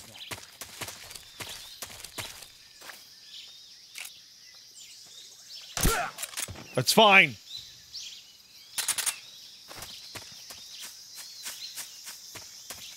Troll King says Major is kind of a nerd. Tom is a reference to The Great Escape. You know, you're not enough of a nerd to realize that they have an entire multi-minute conversation about that later in the game.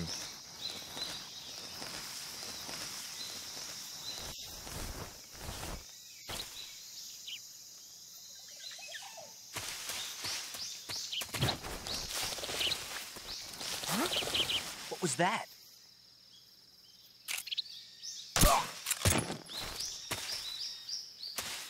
Oh. What was that?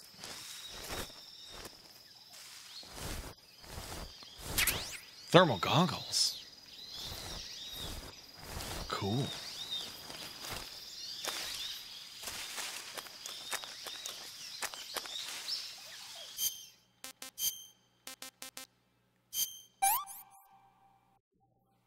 Sick. Darn. Well, I didn't get spotted. What I think is really funny is that even when you obviously get literally spotted, it doesn't count as getting spotted.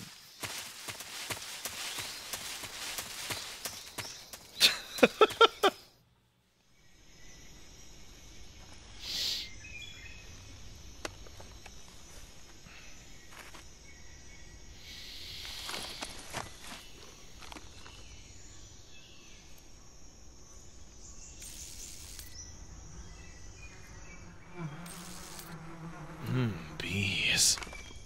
Yeah,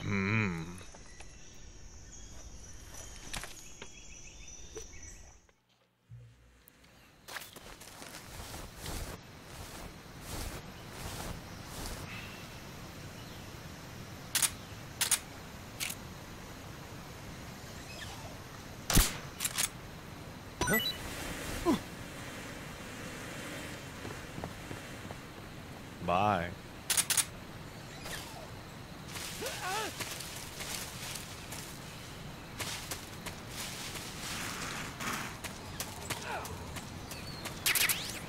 They leave the map, right? Like, they just straight up bail.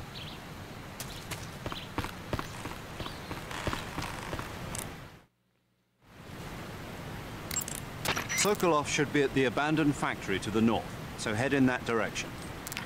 Not for long. Got it. Wait, there's a gun under the bridge? Oh, shit!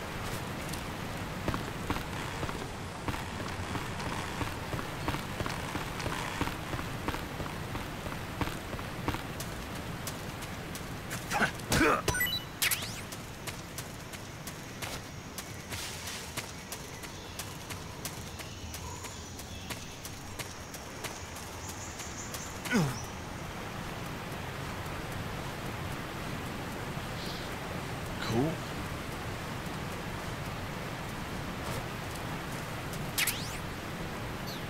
X1 AB boo boo boo boo boo.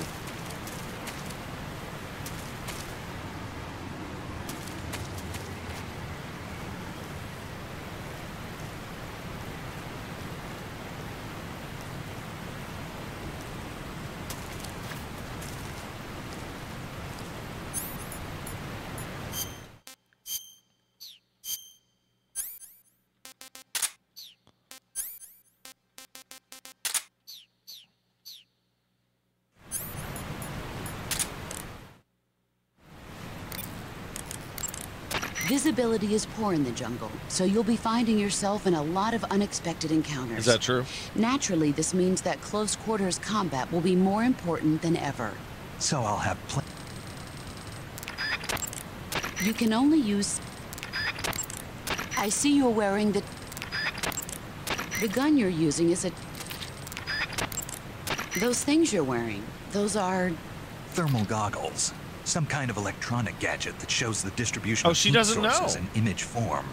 I know they're based on the same principle behind the FLIR system on gunships, but to think they actually made it small enough to carry with you. They're not just making good rockets, huh? Never underestimate the power of Soviet science. Tell me about it. In any case, those thermal goggles should allow you to easily see through enemy camouflage and spot traps. Just don't leave them on for too long, or you'll drain the batteries. Got it. Cool gizmo.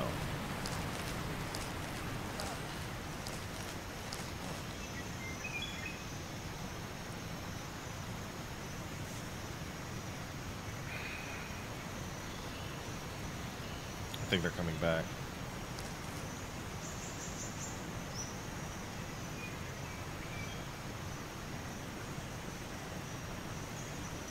Sounds like they're coming back.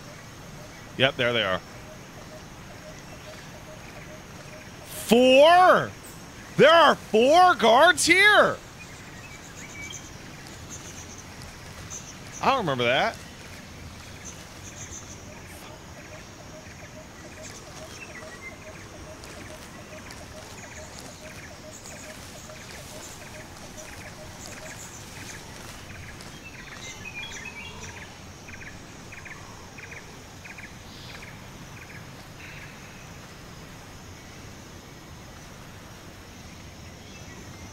One, two, three. Got it.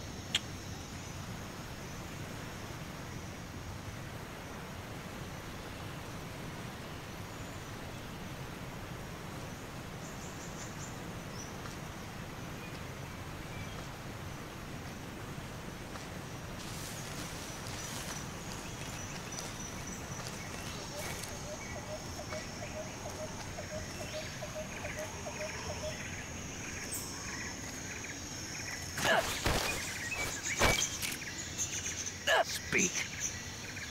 You stinking American. Speak. You lousy. Speak. You stink. Freeze.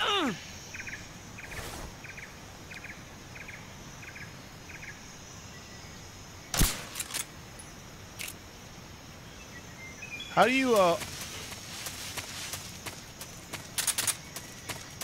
you hold them up when they're on the ground like that?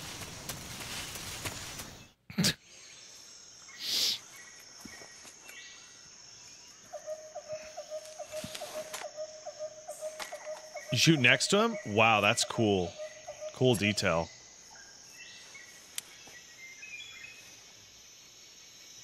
Major, I've reached the abandoned factory where Sokolov is supposedly being held. This place is a dump.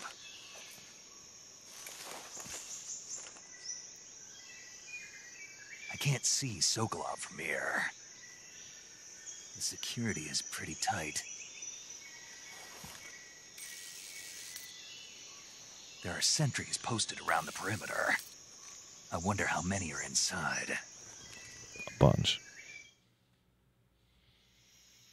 Your objective, Sokolov, is inside the factory. They should be holding him in a room in the northeast section. Northeast section. Got it. Be careful. Your mission is to bring Sokolov back alive. He must not be exposed to any kind of danger. Do not approach Sokolov while in the alert phase. Right. Oh, and one more thing, Snake. You mean there's more? No, it's just that when you get to Sokolov, I want you to tell him something from me. And that is? Sorry for being so late. Is that all? Yes. Understood. Beginning my approach to the target. All right. Paramedic, let's save. You want to save? Yes, that's why I call you on this frequency.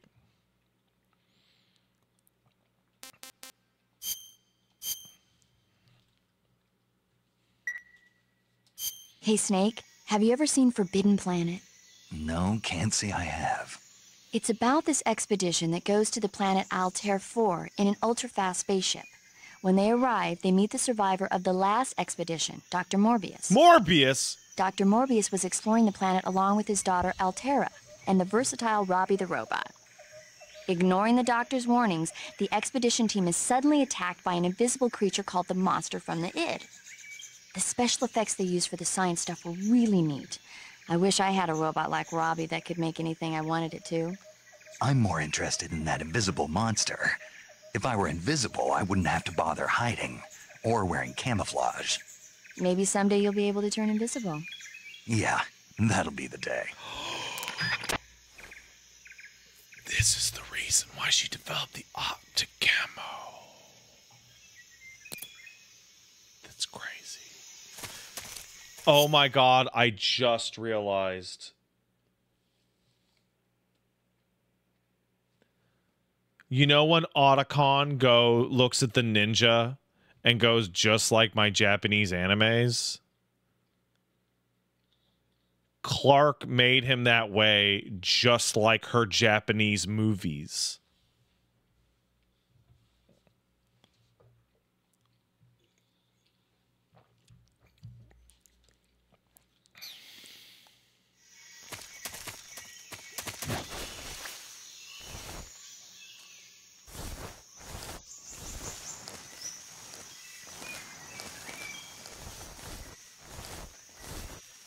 So these guys don't have anything of use.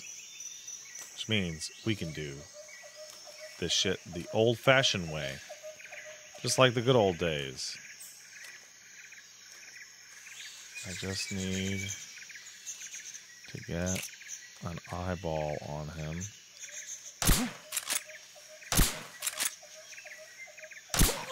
There we go.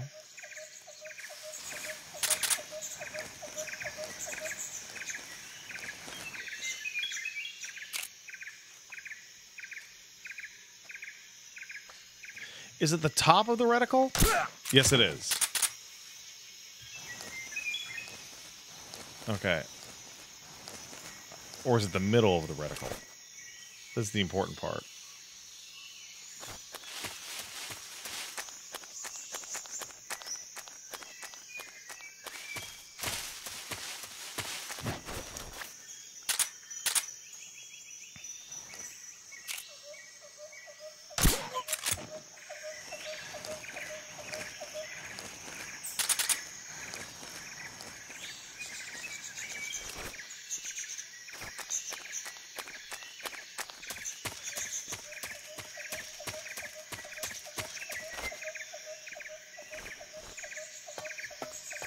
Yeah, the iron sight. It's on top where you can still see it.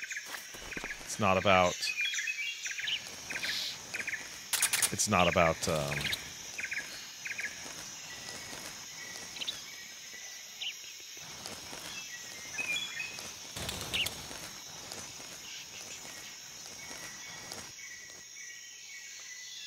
Doesn't look like there's any inside.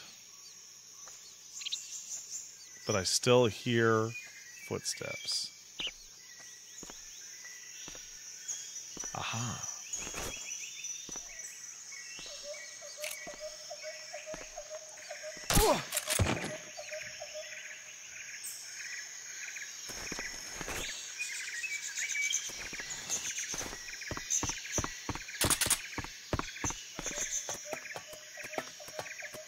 I have the directional mic? Nah. I don't believe in that shit.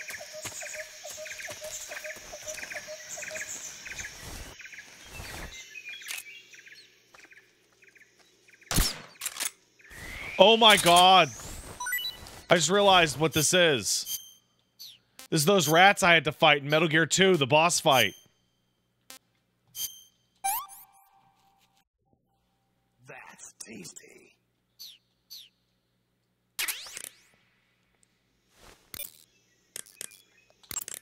I see you caught yourself a rat. Rat! The rats in that area are the descendants of wild Norway rats that were domesticated by humans as pets and lab animals. They're not poisonous, and I don't think they'll attack you, but they're quick little creatures, so you might have a hard time catching one.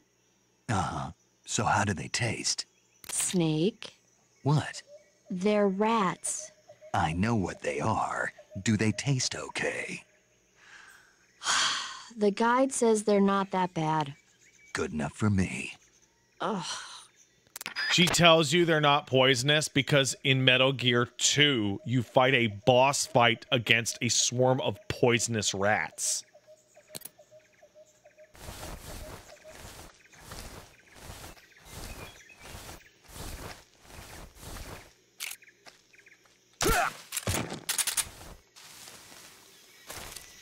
I believe that is all of them.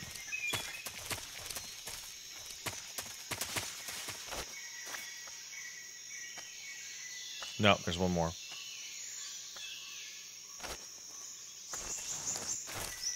Who's that? No! Get us some back.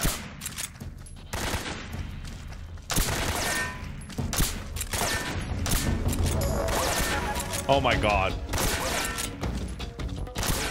Oh my god!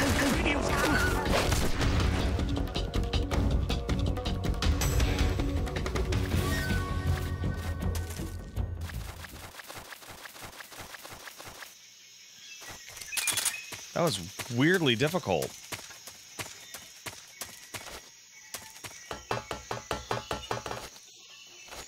I tried.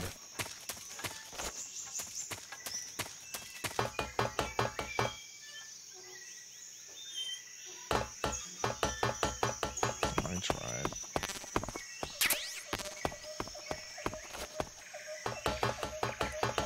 Shake them for an item? It doesn't really matter.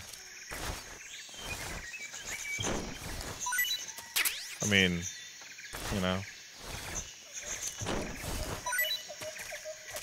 Like, yeah, I got an item here, but like.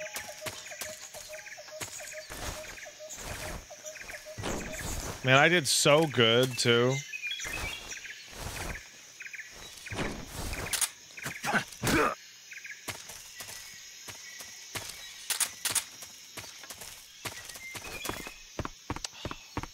Did I? I mean, yeah, I did okay.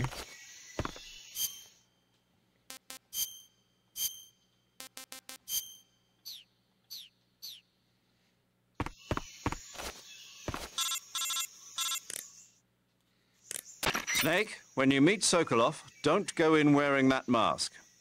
Why? It's gross! He won't like it. Won't like it? No. Why not? Just trust me, he won't. Yeah. You'll need Sokolov's full that cooperation makes sense, to complete actually. this mission successfully. Don't do anything to make him lose confidence in you. When you go in to meet Sokolov, make sure you remove your disguise. Got it?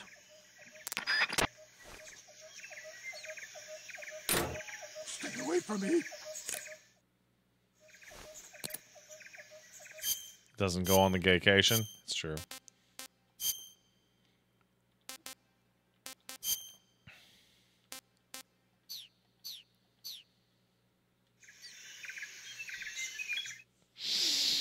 I'm so mad. I'm sorry, guys. I thought I was doing so good.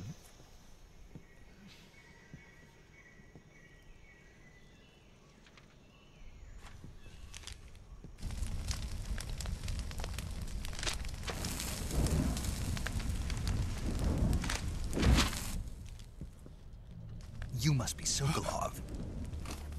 Are you one of Volgin's men? You'll never get it from me. No. I'm a CIA agent. I've come to escort you back to the other side of the Iron Curtain. You're CIA? A little bit. Yeah. I was sent by Major Zero, the man who got you out 2 years ago. Zero? I have a message from him. What is it? He said to tell you sorry for being so late. Did he now? What does it mean? It means he's a man of his word. But we've got no time for this. You have to get me out of here before they arrive. Who's that? Who's they? Colonel Volgin of Gru. You in the West know him as Thunderbolt. I do. Thunderbolt? Never heard of him. He's a member of the Army's extremist faction, a man who seeks to seize control of the motherland. Ever since the Cuban Missile Crisis 2 years ago, Khrushchev has been pursuing a policy of peaceful coexistence with the West. Despite resistance and criticism from hawks in the army and the provincial authorities, Khrushchev has managed to suppress the opposition so far. But the failure of his agricultural policies has put him in a precarious position. And on top of that, the tragedy last November. President Kennedy's assassination. Precisely. In a sense, Khrushchev has lost his biggest partner, and his power base is rapidly crumbling away. A certain group is plotting to use this opportunity to seize power by rallying the anti-government forces, overthrowing Khrushchev, and installing Brezhnev and Kosygin in his place. The mastermind behind this plot is Colonel Volgin of the GRU. He has control over another secret weapons research facility much like this one, OKB-812, known as the Granin Design Bureau, and is using it to further his plans. But that is not enough to satisfy him. Now he's plotting to seize the secret weapon I have been developing here and use it as leverage in his bid for power. Darn.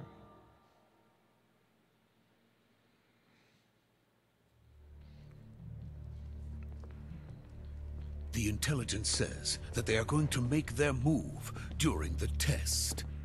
Then, the soldiers outside. Exactly. They wouldn't need that many men just to keep me inside. Their orders were to prevent Colonel Volgin from capturing me. Even if it meant killing me in the process. So it would seem. Oh, that's not good.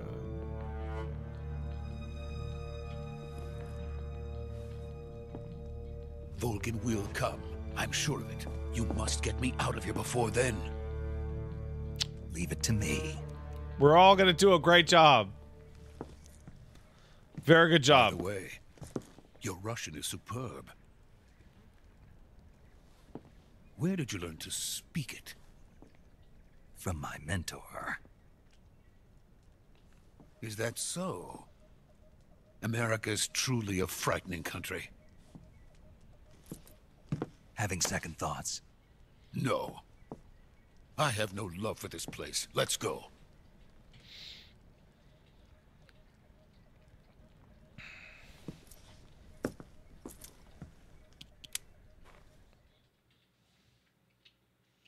Major, this is Snake. Sokolov is safe with me. He's doing fine. No injuries. Good work, Snake. Now hurry up and get Sokolov to the recovery point. We'll rendezvous with you there. Roger. What about the sentries?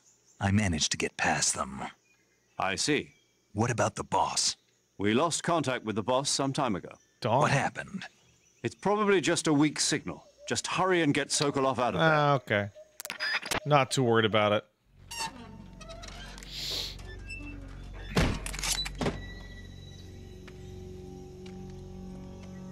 There's different dialogue depending how you deal with them.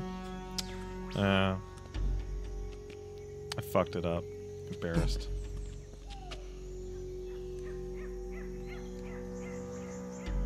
Dude, come on.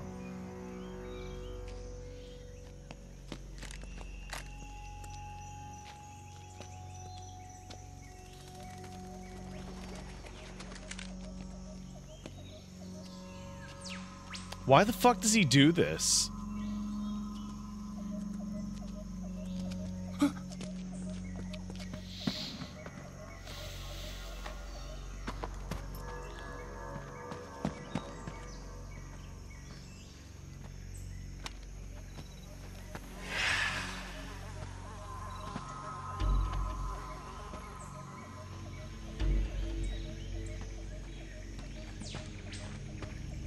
please.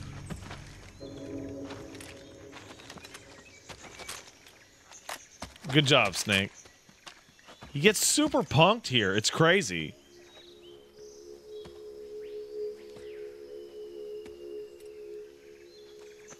So this is the legendary boss.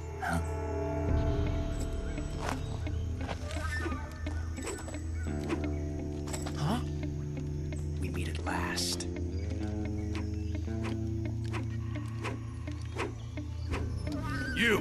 You're from the Ocelot unit of Spetsnaz. Huh. What's a GRU soldier doing here? Soldier?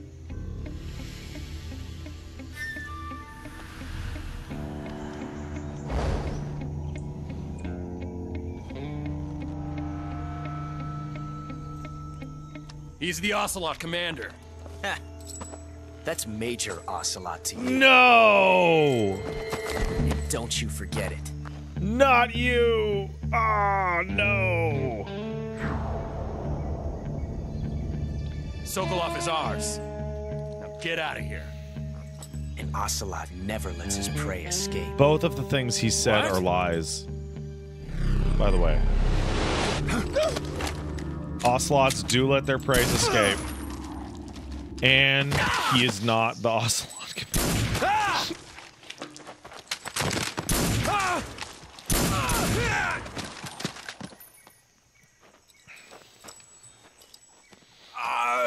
He's actually a spy.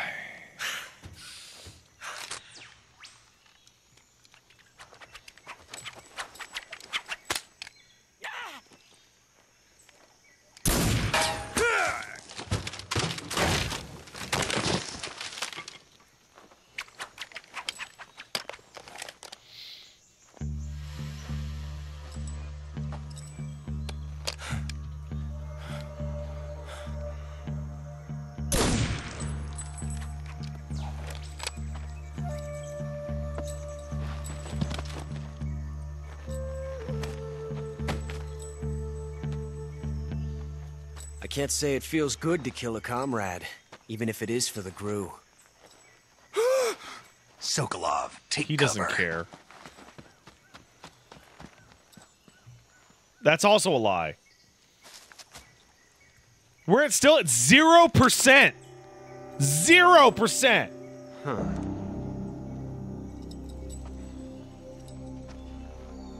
You're not the boss, are you?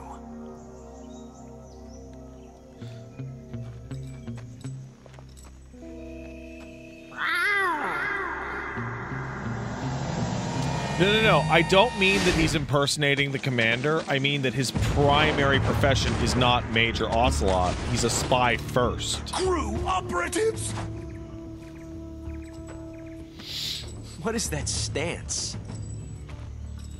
Huh. That gun.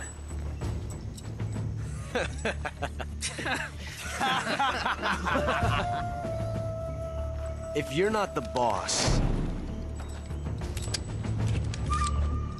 then die. Oops.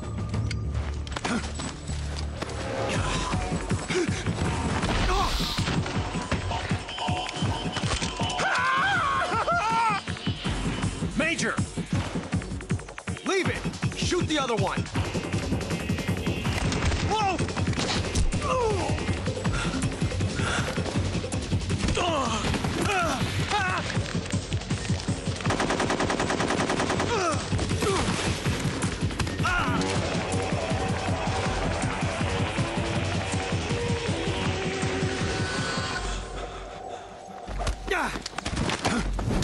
Yeah!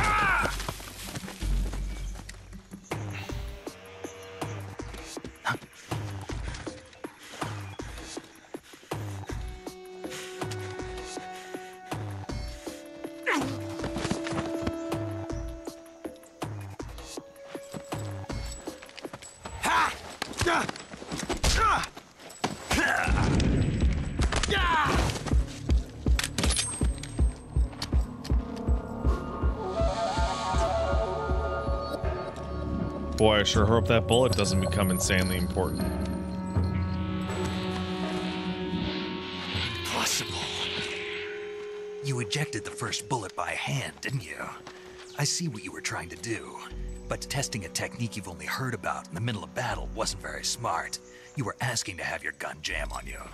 Besides, I don't think you're cut out for an automatic in the first place. You tend to twist your elbow to absorb the recoil. That's more of a revolver technique. You filthy American dog! Also a lie.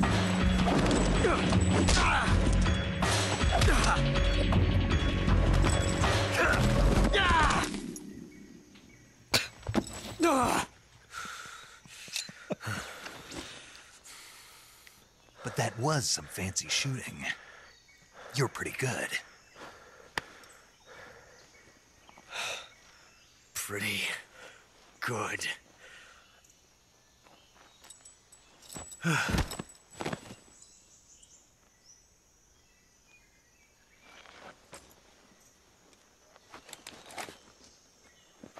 Is the reason he starts to do this because Snake's got those two fingers uncovered on his gloves? Major, do you read me? I read you. Snake, you all right? I've run into a few snags. These guys were after Sokolov too. Apparently they were taking orders from a GRU colonel named Volgan. A GRU colonel? Part of an internal Soviet power struggle, according to Sokolov. Something between the KGB and GRU. Between Khrushchev's supporters and Volgan's. Sokolov was being guarded by the KGB and hunted by GRU? Snake, it sounds like this could be even hotter than Cuba. I don't like it. Something about the whole thing stinks. I agree. You'd better hurry. Sokolov ran off by himself, but I'll catch up to him. We're counting on you.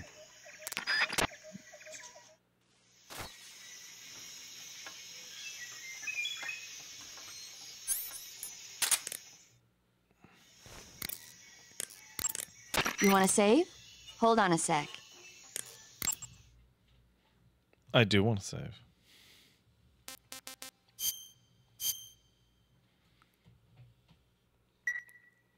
Snake, have you seen Earth versus the Spider? Nope. Lucy. It's about this spider that suddenly mutates into a giant monster. They bring it into the city in a state of hibernation, but it wakes up and starts wrecking the place. So why did the spider turn huge? I told you, it suddenly mutated. Yeah, right.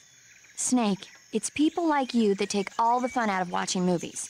Always nitpicking and taking things too seriously. Honestly, why even bother? Look, the important thing isn't that it got big. Then what is important? The fact that there's a huge spider destroying the city. Suspend your disbelief. That's the whole point of movies. Mwah.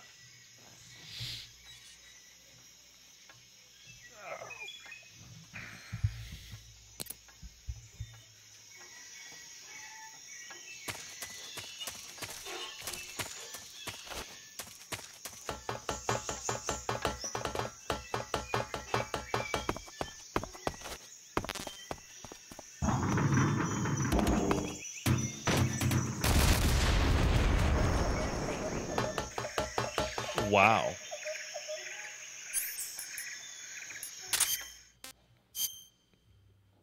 I'm kind of shocked.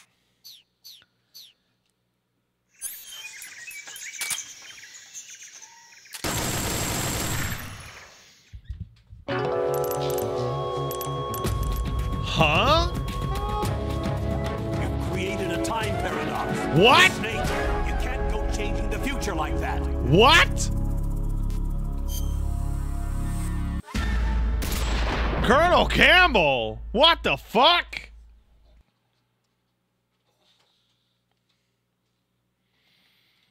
All right, guys. Now, there's, for an unknown reason, and definitely not because there's an insane amount of cutscenes coming up, we're going to take a quick break.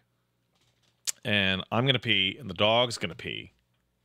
So we'll be back in 5-10 minutes? Okay, see you in a sec.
go.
Let's go.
Hey, gang.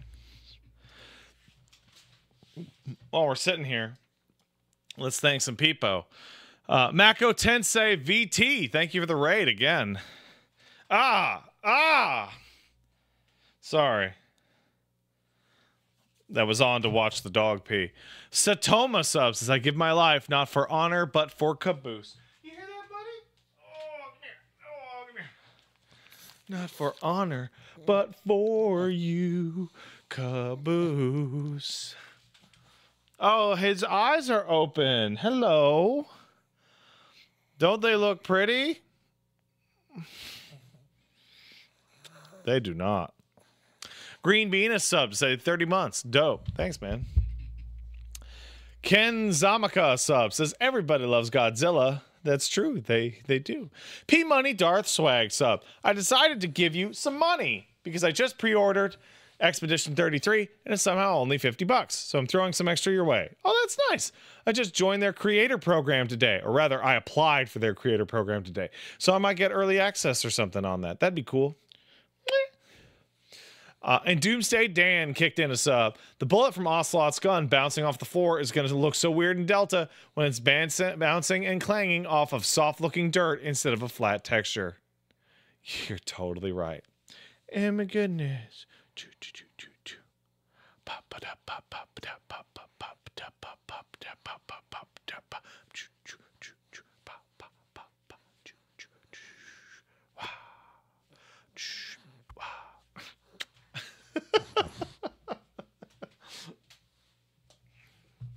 Dogs. Dogs are good. Dogs are your friend. Am I gonna play Delta? Yeah. I'm in this place with a lot of games in which what are you barking at? There's nothing, man. I'm in this place with a lot of games in which, like, I know them well enough that I feel like I should really do a stream so I can be like, hey, take it from me, I'm a big nerd, you know? That kind of thing. No, we're not stopping for today. We got to at least defeat the virtual mission.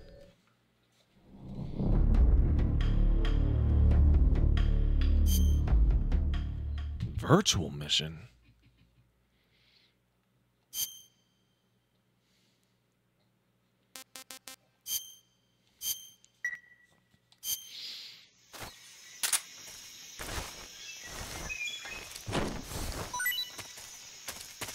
So where should I put this mousetrap anyway?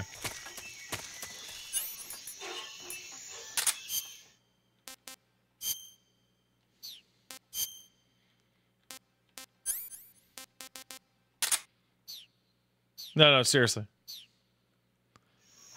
Somewhere in the grass. Works for me. Ah, snake!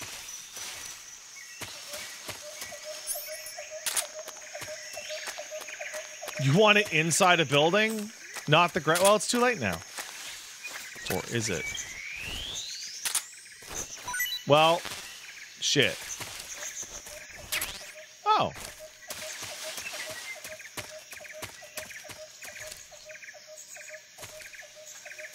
You know, we'll just put it right here.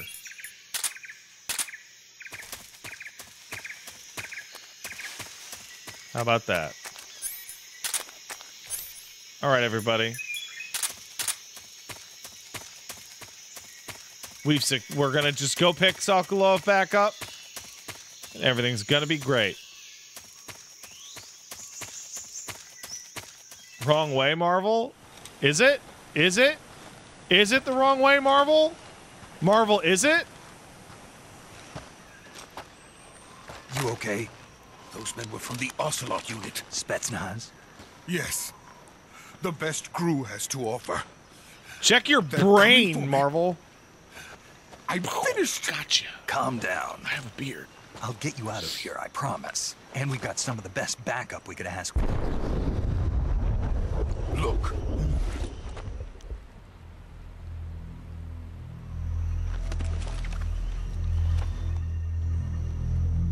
What the fuck is that?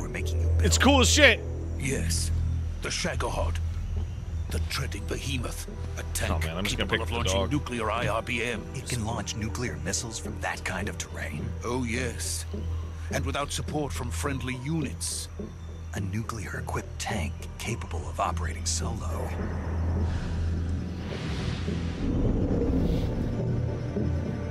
Is that thing finished? No, this is only the end of Phase 1. It won't be truly finished until we complete Phase 2. Phase 2? The weapon's true form. If it is completed and the Colonel gets his hands on it, it will mean the end of the Cold War. The end of the Cold War? Yes. And then the Age of Fear will truly begin. A world war. I had no choice but to cooperate. I didn't want to die. I wanted to see my wife and child again in America. Please, take me to America, quickly. They cannot complete it without my help. Got it. Let's go.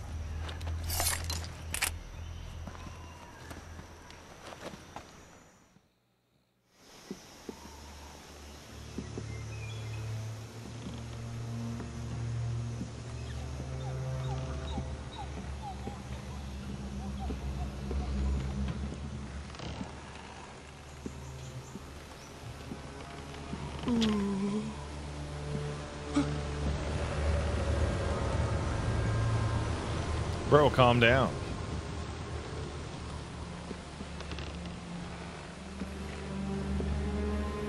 I believe this dog is just sitting on my arm like this. He's sitting like a little person.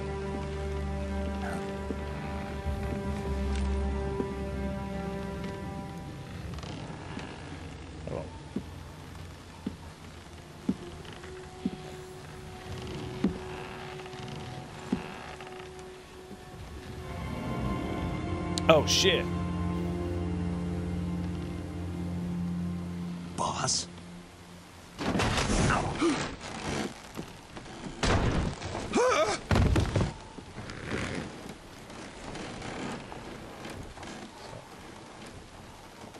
Good work, Jack. What are you doing here? Sokolov comes with me.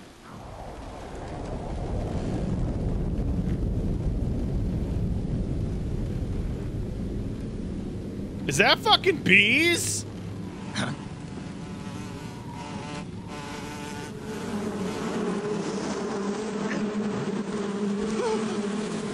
Hornets.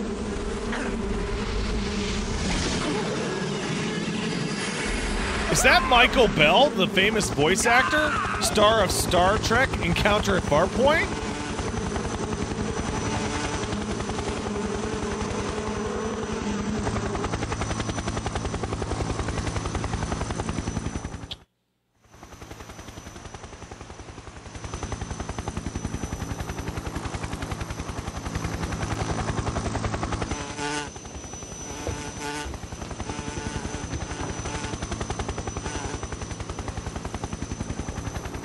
My friends, let us fight together again. I have waited long for this day. We will fight with you once more. These guys sound like Transformers. Welcome back, boss. Now that all 5 of us are together, it's time we go to the depths of hell itself.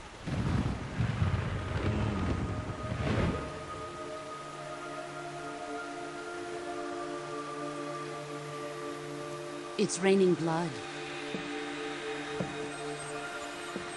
Is he crying? He's like, yeah.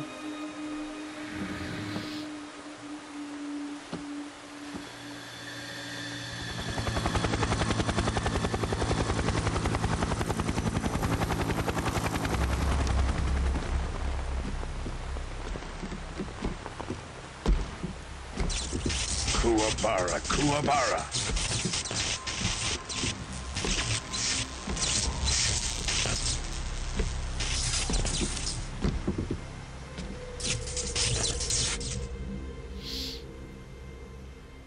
Ah, what a joyful scene. Kuwabara is a Japanese Welcome to my chant country. to ward And to my away unit. thunder and lightning. So it's weird that This guy says it. Boss, what is this? I'm defecting to the Soviet Union. Sokolov is a little gift from my new hosts. Recoilless nuclear warheads.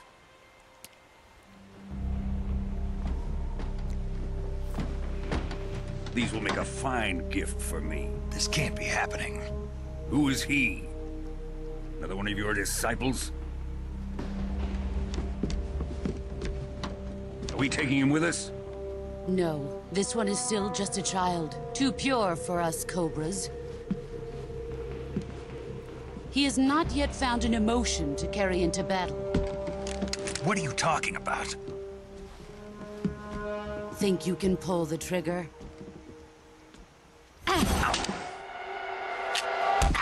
That's such a cool move. Huh?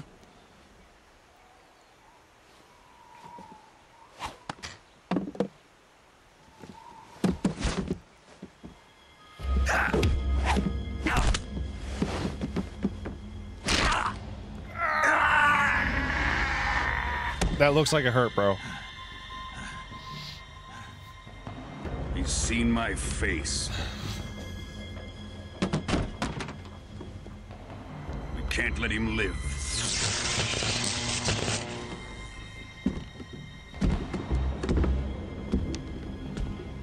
If Khrushchev finds out about this, we're finished.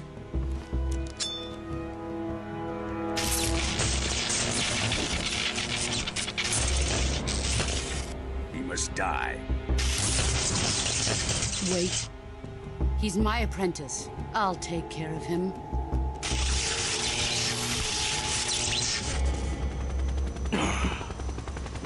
Jack, you can't come with us.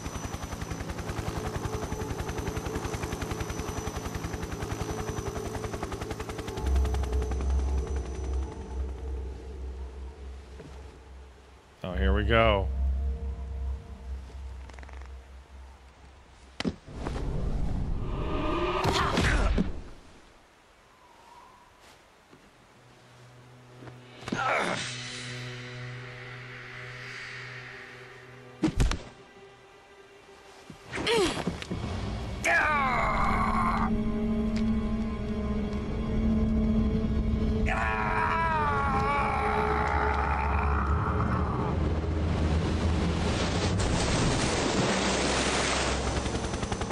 The new blood has been rejected. That guy sounds like Grimlock, man.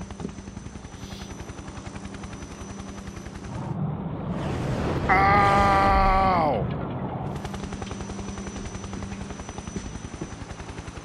Are we done here? Now, onto Sokolov's research facility. Oh, I remember, Raphael. Shagohod is ours. Hey guys, let's destroy the Shagohod! An incredible comic series by Hi, I'm Daisy. Check it out if you have the time. Drift away. My place is with them now.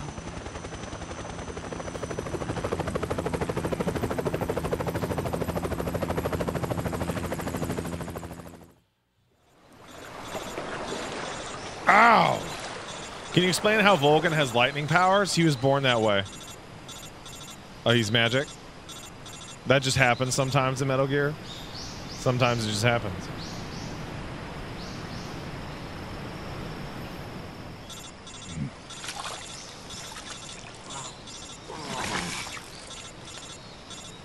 This is like a weird Metroidvania tease, and the thing that you lose is some of your bones.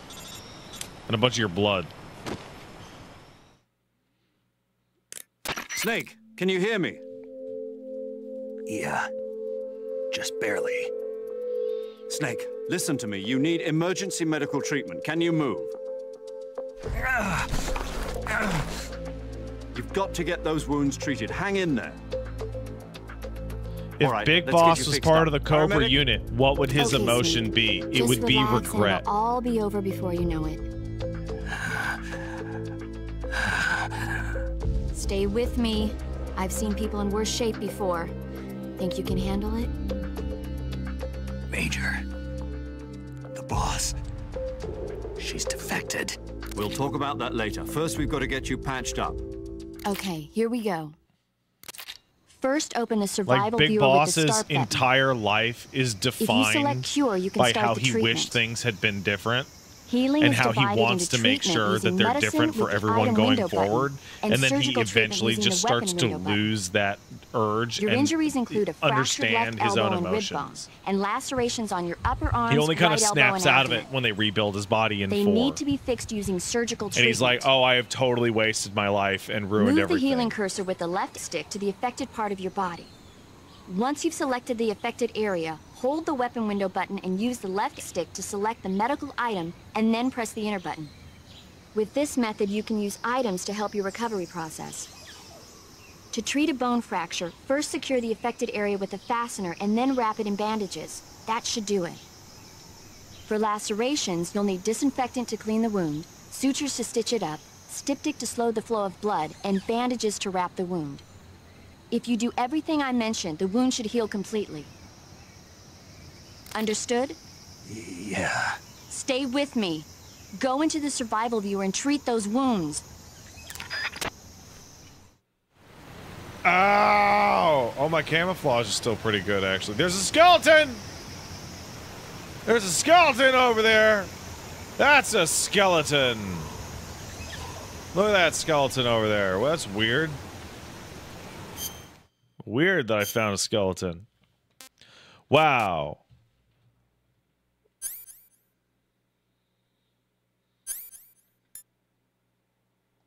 Ouch. Ouch. Ouch. Nope. Nope. I did it. That's one down. Deep cut. It's bleeding.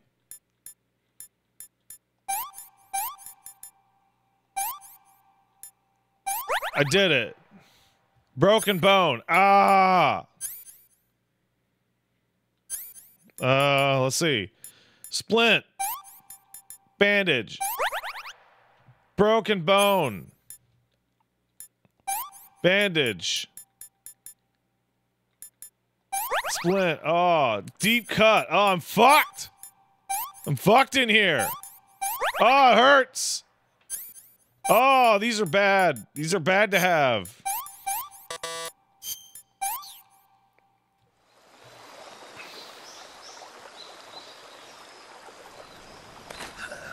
Oh, here comes the big boy.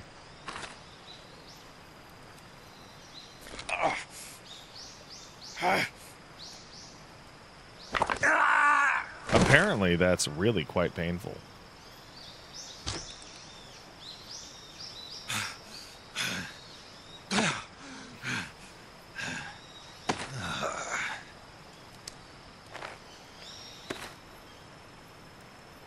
If you don't do it right, you fuck it up? Yeah, but he's a pro, man.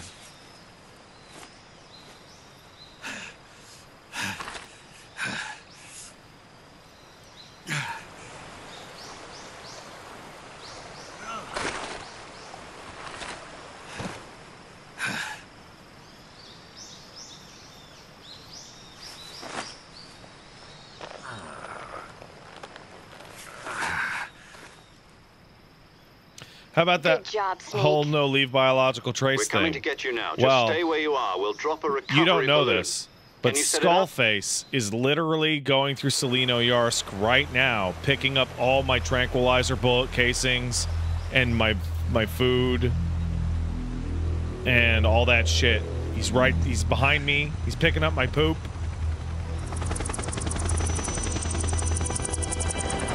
That barf I barfed up.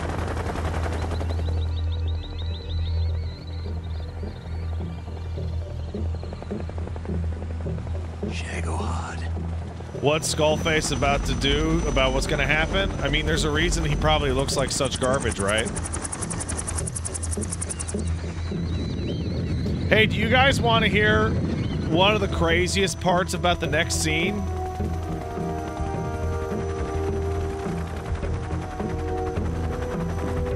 Like, so crazy, I legitimately could not believe it until I looked it up myself. The Davy Crockett is real.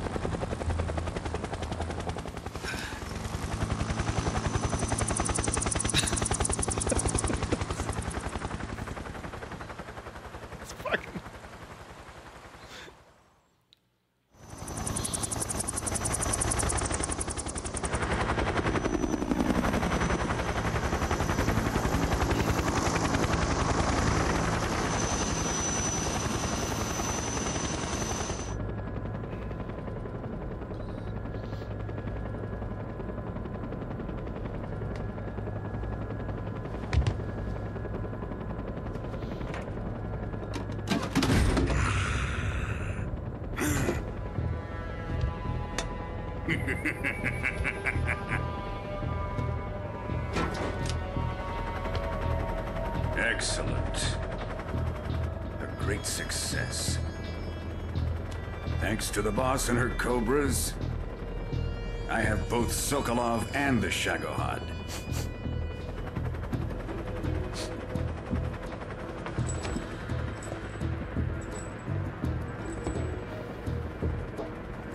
What are we going to do with the girl? You know what I love about this scene? Who is she? Volgan's here. Apparently she's Sokolov's woman. And the boss, Ocelot, and Tatiana are all spies.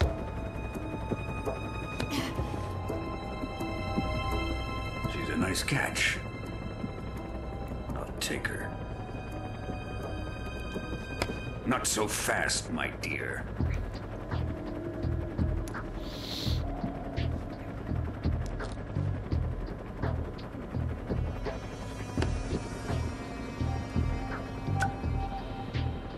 A kiss of death. Are you KGB? We may be able to use her.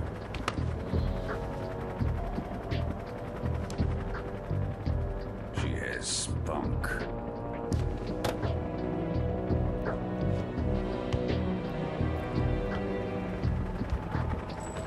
Volgan So isn't take her gay. back to the base. He's bisexual, but more specifically, should. he's sexually We look attracted for the by use for power and Sokolov's domination. research facility. I think it's time I gave this marvelous new toy a try. Colonel, even if they are our enemies, they're still our countrymen. But it won't be me that pulled the trigger. So I We are like friends, the the recontextualization here, where Going to nuke Ocelot your is like, fellow no, no, no, no, this is not the plan. Really, don't do this. Oh, this fucks it all up. No, no, no, no, shit, shit, shit.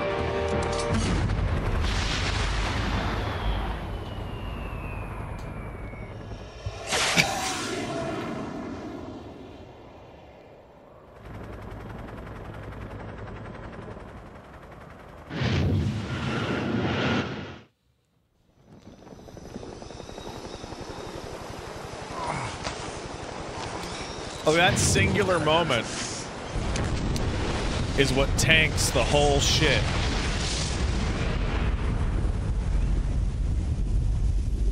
And Skullface is like, ow. And Big Boss is like, now I can't have regular kids. I just need to have stupid enfant terrible.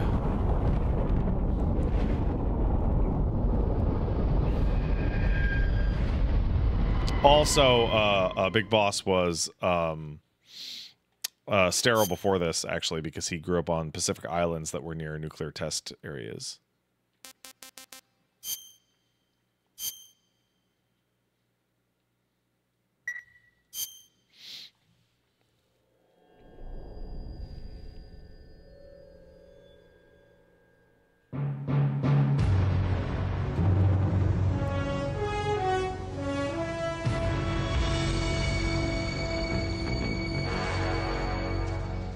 What a thrill, with darkness and silence through the night. I can't remember all the words, though. What a thrill. I'm searching and I'll melt into you. What a fear in my heart, but you're so supreme.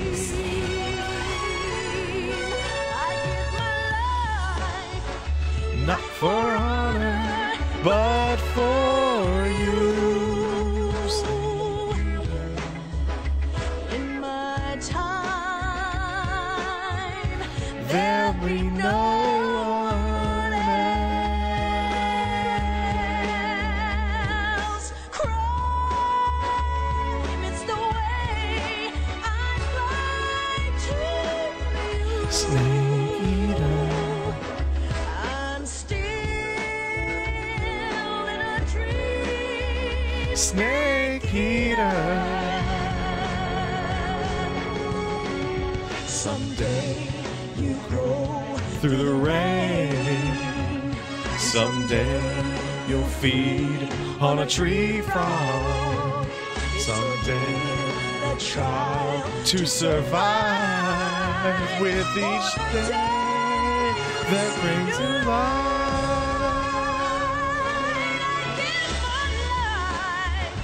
Not for honor, but for you, Snake Eater. in my time.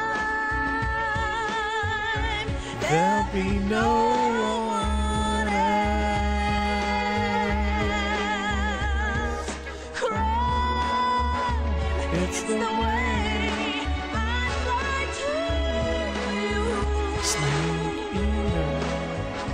I'm still in a dream, Snake Eater.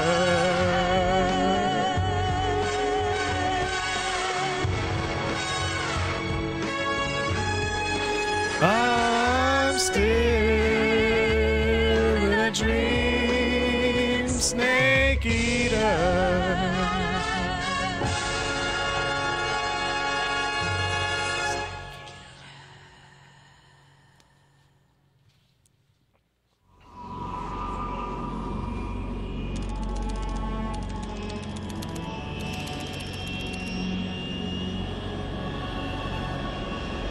Currently flying over the Arctic Ocean, altitude 30,000 feet, approaching Soviet airspace. Arriving at the designated drone launch point. Drone oil pressure and voltage are nominal. Payload oxygen supply is nominal. Power supply to payload antifreeze system shows no problems. No gusts. All systems go for drone detachment. Snake, we can't risk a halo jump this time around. Airspace security has gotten tighter since we were last here. We can't get as close to the ground as we did during the Virtuous mission. So instead, we'll be using one of our newest weapons. Snake, you're being given an honor on par with Alan Shepard. This is our last chance. Show your patriotism. If you fail, you'll be back in a hospital bed again, waiting for the firing squad.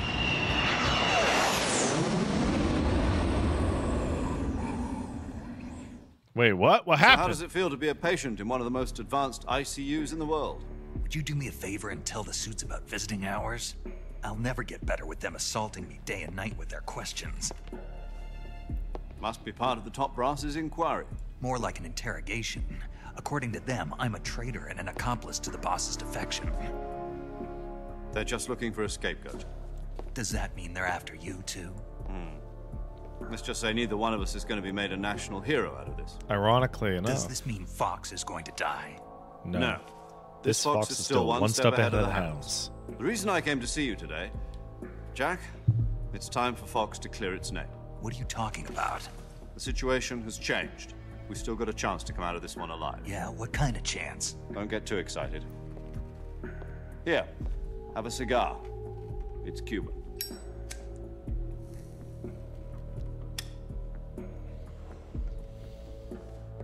This morning, I had a meeting with the CIA. They decided when they're going to execute us? No. Something even bigger. I forgot about that Yesterday, line. the White House received an unexpected call. President Johnson? Yes, I hear you, Mr. Chairman. It was a hotline call from Khrushchev to President Johnson. From the head of the Soviet Union? That's right. A few days ago, one of our country's main design bureaus, OKB 754, was destroyed in a nuclear explosion. At about the same time, our anti-aircraft radar picked up a signature that appeared to come from one of your military aircraft. Does any of this sound familiar to you? In retaliation, I have placed our armed forces on secondary alert. Depending on your response, I may be left with no choice but to order the military to maximum alert and unleash Armageddon. With the help of your predecessor, I was able to survive the Cuban incident. But my power is not as great as it once was. If I am to survive this crisis, I must have your full cooperation. I should have contacted you myself. Did you know that one of our soldiers defected to your country a week ago? No. So you haven't heard then. The man who arranged the defection was a GRU colonel by the name of Yevgeny Borosovich Volgin. Volgin? Of the Brezhnev faction. Go on. Who is the soldier? Her name is the Boss. She's a living legend. During World War II, she was the one who led us to victory in that war. In Russia, you know her as Voyevoda. You mean the Boss? The mother of your special forces? Yes, that's the one. And she took 2 miniature nuclear shells along with her. The Boss took 2 miniature nuclear shells? I'm afraid so. I believe they were a gift for her new hosts. The Davy Crockett Atomic Battle Group delivery system was completed 2 years ago. But serious problems were found with the launcher's range and precision. Although they were mass-produced, they've never been deployed in battle. But Sokolov's research facility was completely wiped out. The whole area is polluted. I can only offer you my deepest condolences over this terrible tragedy. So, the Boss, with Colonel Volgin's help, stole 2 experimental nuclear shells and took them with her as gift when she defected. Then, shortly thereafter, Sokolov's design lab, a top-secret military research facility, was destroyed by one of these weapons. Am I right so far? Yes, that's correct. And the American government denies any involvement in the affair. Is that right as well? Of course. That's correct. We were not involved in any way. Then what was a U.S. military aircraft doing on our radar screen? I don't know. It was clearly in violation of our airspace. No, man. And yet you say it was not acting Sounds under like that's your a you problem. That's correct. You expect me to believe that this was all the work of a single soldier? I don't know what else to tell you. The army insists that this is all a ploy on your part. I've said it once and I'll say it again. Our government had nothing to do with it. And I would like dearly to believe you. However, I'm afraid my power over the military has weakened since the Cuban incident. I will need some kind of proof that this was not the action of the American government. You have 1 week. You must catch the Boss yourselves and recover the remaining nuclear device. Then, you must find some way to prove your innocence. Prove our innocence? Yes, preferably something painful. Prove to me that this is not merely another one of your tricks. The Boss should be close to Colonel Volgin. How about a little coaction? I would not expect too much if I were you. The political situation here is unstable. And Colonel Volgin is a member of the Brezhnev faction, which seeks to topple my government. 1 week. You have only 1 week. And if it is not too much to ask, do something about Volgin as well. What is that supposed to mean? Nothing. It means nothing. Call it a modest gentleman's agreement to ensure our continued relationship. What if we can't prove our innocence? Then I will be unable to restrain the military. I will be ousted, and they will seek their revenge. A nuclear attack on the United States? I leave the disposal of this situation entirely to your discretion, Mr. President. Disposal? If you fail, it will mean the beginning of a new world war. To put it simply, in order to avoid a full-scale nuclear conflict, we have to prove that America was not involved in that explosion. But they were. And eliminating the Boss ourselves will prove America's innocence? Right. The higher-ups have decided that you're the only one capable of pulling this off. You were her last apprentice. Screw this one up, and we'll both be 6 feet under. There's no choice.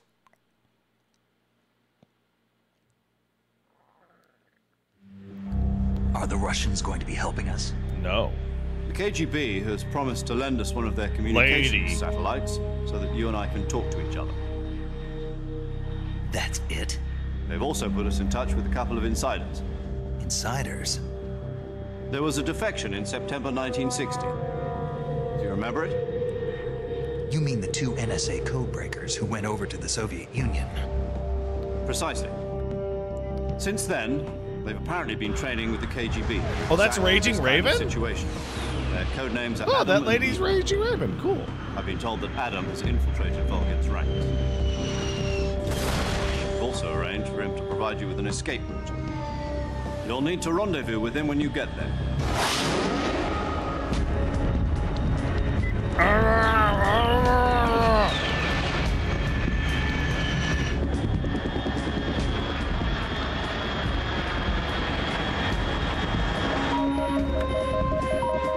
Control, unidentified aircraft detected. Altitude 30,000 feet.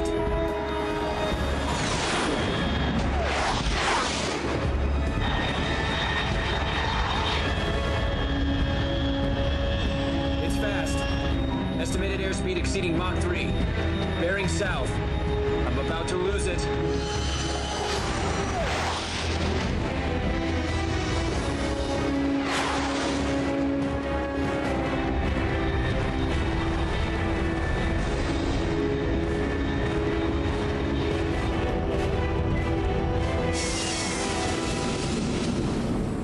And that Snake Eater drama theme is so good. Oh, man.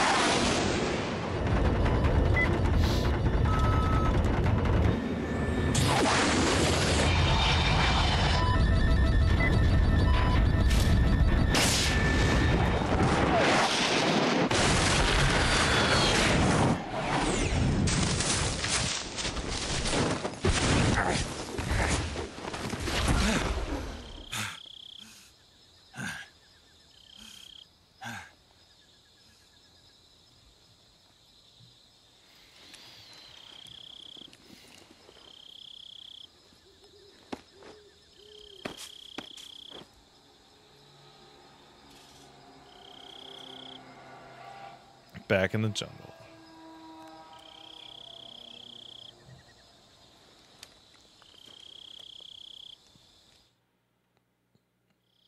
This is Snake. Do you read me? Loud and clear. Glad to see you landed safely. I got blown pretty far off target. Snake, let's go over your mission objectives one more time. Okay. Rescue Sokolov. Again. Find out what's happened to the Shagohod. Then destroy Let's destroy the Shagohod. And finally, eliminate the boss. Darn. Eliminate the boss. This mission will be codenamed Operation Snake Eater. Because I'll be taking on the boss in our Cobra unit, right? Don't forget about Colonel Volgin. I'm not a hired killer. Yeah, you are. I know, but that was the Kremlin's demand. Demand? You mean it wasn't just a request? What's it to us if the Khrushchev regime is threatened by the Colonel and his faction? If supporting the current regime helps us avoid a nuclear exchange, then that's what we'll do. And what are the CIA's demands? Our priorities are the rescue of Sokolov and the destruction of the Shagohod. Roger that, Major Tom. Hold on, Snake. What now? I'm changing my codename. It turns out Tom wasn't the most auspicious choice. What do you mean? Well, the truth is, when I chose my codename, I picked the wrong one. The wrong one? Did you ever see the movie The Great Escape? It came out last year. Incredible movie. Must have missed that one. Incredible movie. Anyway, it's based on a true story about prisoners who escaped from a POW camp in Nazi Germany. The prisoners dig 3 tunnels as part of their plan, but the Nazis find 2 of the tunnels before they're finished. The prisoners succeed in escaping by using the last remaining tunnel. The names of those 3 tunnels were Dick, Harry, and Tom. I get it. You used the name of the tunnel they escaped in as your code name because you thought it would bring you good luck. Yes, that's exactly right. At least, that was the plan. But I got the name wrong. The one they escaped in was Harry. Tom was one of the unlucky tunnels. It was discovered by the Nazis before it was finished. Darn. I watched the movie again just to make sure. In fact, I even ordered the actual film from the movie company. yeah, it doesn't sound like the greatest name to use. So what should I call you? You know, let's just use Zero, like we've been doing all along. All right, then. Major Zero it is. We'll start over from square one. From square zero. My frequency is 140.85. Oh, I almost forgot. Paramedic is with us again on this mission. Is this her last chance, too? If we fail, she'll have her medical license revoked. It's more or less the same kind of fate. Her frequency is the same as during the Virtuous mission, 145.73. Got it. She'll be recording your mission data as well, just like the last time. That frequency is also the same, 140.96. And there's one more person on your support team. His name is Mr. Sigint. Yeah! He's an expert on the latest in weapons and equipment technology. You'll be going up against some of the world's most advanced weaponry when you infiltrate the research facility. If you have any questions, just ask him. His frequency is 148.41. Mr. Sigint. Got it. Adam, your KGB contact, is waiting for you at the abandoned factory up ahead. The same factory Sokolov was being held in last week. Yes, meet up with Adam first. He's cleared the way for you to rescue Sokolov. How will I know this Adam guy when I see him? You'll know once you reach the factory. The whole area's been polluted by the fallout from that nuclear blast. No one else would dare come close. The password is, Who are the Patriots? And Lalilulelo. Lalilulelo. Gotcha. You've been equipped with a 45 for this mission. I remember being Be like, careful. what? It's noisy. I thought standard What? Fox procedure was Like, procure just- on-site weapons acquisition. The circumstances are different this time. You're now on an official mission for the United States government. It would be necessary to make your presence known to a certain extent, to the Khrushchev regime at the very least. But remember, this is still a sneaking mission. Snake, if you fail this mission, it will mean an all-out nuclear war. Keep that in mind and proceed with extreme caution. Understood. Commencing Operation Snake Eater. All right. No suppressor. Good to know. Let's immediately take this shit out of my fucking inventory. Goodbye. Goodbye.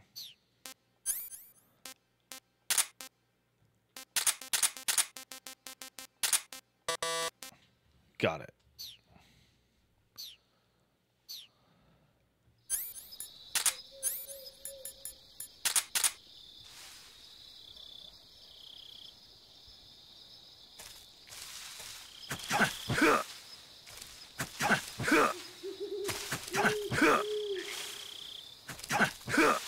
Where is it? Gotcha. Frog.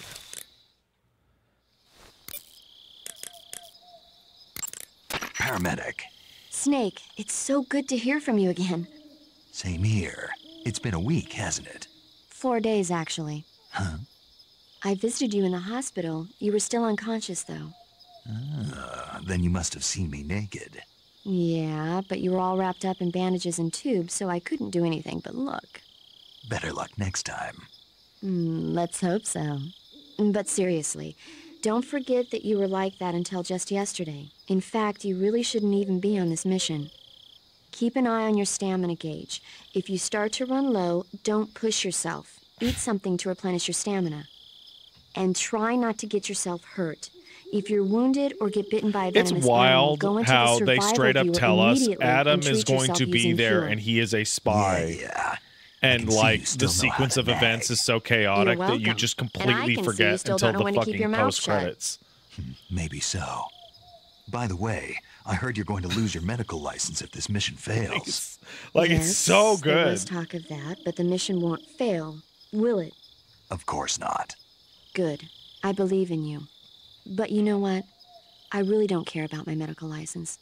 Didn't they use that to force you to participate in this operation? No, I volunteered. Why? So that I could watch over you. Huh. Snake, you're the best agent I've ever seen. But you push yourself too hard. You're reckless. Someone has to stop you from getting into trouble, to make sure you and the boss don't kill each other. So that's why I volunteered. I mean, you couldn't ask for a better guardian angel than me, right? Thanks. Stop right there. Huh? You can thank me when you get back. All right. Aw.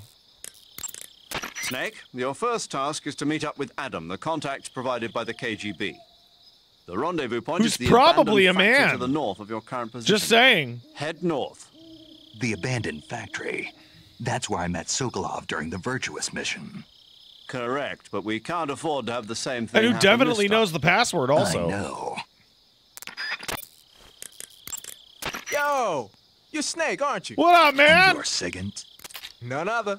I heard that you're an expert on weapons, equipment, and cutting-edge technology. Close. Huh? I am the expert on weapons, equipment, and cutting-edge technology. Ah. I'm the guy that designed your trank gun, active sonar, and motion detector. If you want to know anything about weapons or equipment you find in the field, just send me a message and ask. Later. That's awesome, man. Sounds like the Cobra unit's members' names came from the specific emotions they each carry into battle. Emotions? Yeah. For unbearable torment, the pain. For true oblivion, the end. For infinite rage, the fury. For absolute terror, the fear. And for unsurpassed bliss, the joy. The joy? It's another name for the boss, because of the joy she feels in battle, I suppose. Ah. During the war, she had a partner named the Sorrow. Sorrow and joy. They say there couldn't have been a more perfect pair. All right. I sure hope we don't have another extremely long cutscene in like 2 seconds. That would be weird.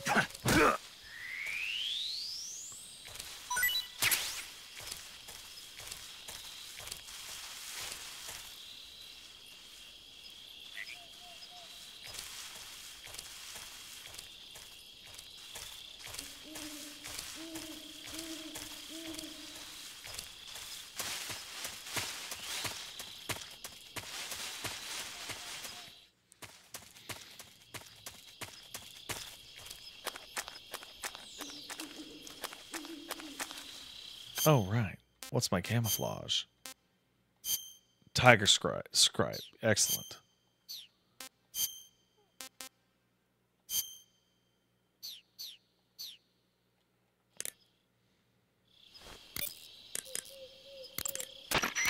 The Davy Crockett's that the boss took with her when she defected are mortars that fire nuclear warheads. They're named after Davy Crockett, the hero who died defending the Alamo in the Texan War of Independence. Remember the Alamo. That's right. The warheads are equivalent to between See, he 10 doesn't and care. 20 tons of It's TNT. fine. Every building within 150 yards It's of the fine. hypocenter is completely obliterated. But the warheads the boss had with her were some kind of experimental super bomb. So they're actually even more powerful than that. I don't even want to think about what that got happened if she used it removed? again. Oh, no! Snake, you know what you have to do. Yeah, I know.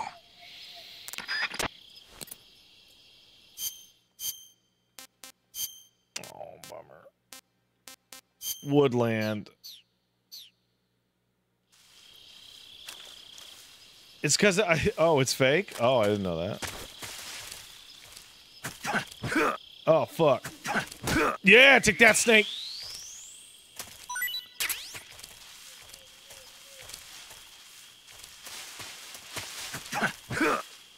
Hmm?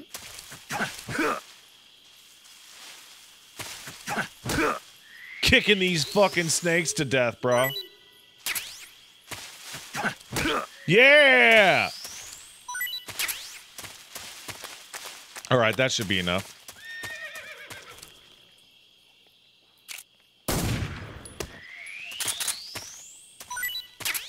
Snake F! Snake, unlike the Virtuous mission, this is a night operation. You'll be encountering nocturnal animals that you didn't encounter your last mission. Some of them are venomous, like the king cobra, so be careful. If you get bitten by a venomous animal, the poison will spread through your body and rapidly drain your life gauge. If that's the case, go into the cure screen and survival viewer immediately and inject yourself with serum. Got it? Got it. I see you caught yourself a green tree python. The green tree python isn't venomous, so no need to worry. It's fairly docile, too, so I don't think it's likely to attack you. Oh, I attacked it. It's a bitch now. The green tree python originally comes from Australia and New Zealand. It's a really pretty green color, and it lives... Oh, my God. What's wrong? Snake, what did I just say? They come from Australia and New Zealand. No, after that. They're a really pretty green color. I thought so. What was I thinking? Seeing a snake and calling it pretty? What's wrong with that? Everything. When a normal woman sees a snake, she's supposed to scream or get sick or something like that. And you think you're normal? What was that? Nothing. Oh, it's all your fault. Jeez, I'm sorry. But enough of that. What do you mean, enough of that? This is serious. No, I just wanted you to tell me how it tastes. How should I know? Ugh. It was awfully pretty, though. Bitch, you crazy. Hope you don't do crazy shit later. Uh-oh, a cutscene. Fuck.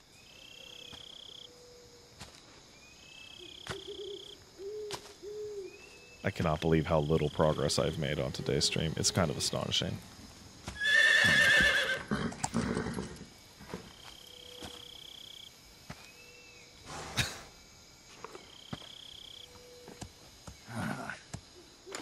I'm gonna eat that horse.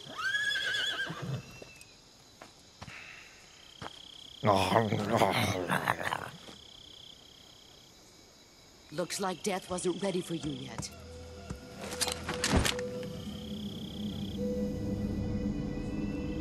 Boss. Damn it, you're cool. That arm still hurt? Yeah, it hurts a lot. What are you doing here?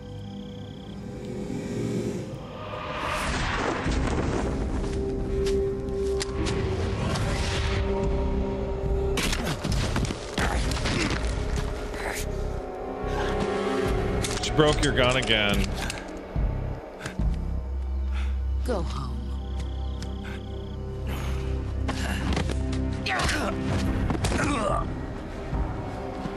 Go home. Gru and my sons are waiting up ahead.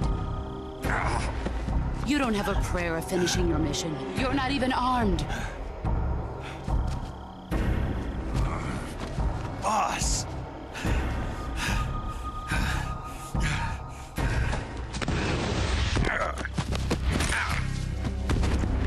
I just realized she's the opposite of Ocelot. I'm not your boss anymore. She always There's tells the nothing for truth. you here. Go home. Go back to your boss. There's no need to prove that you are virtuous here. This isn't America.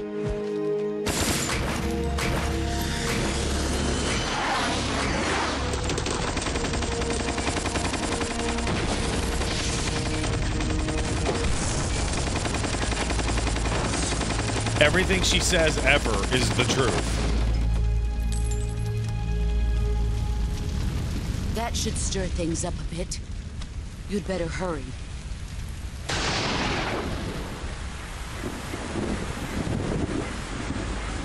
Hey, what's up, dude? The border is 60 miles south of here. You ought to be able to run that far.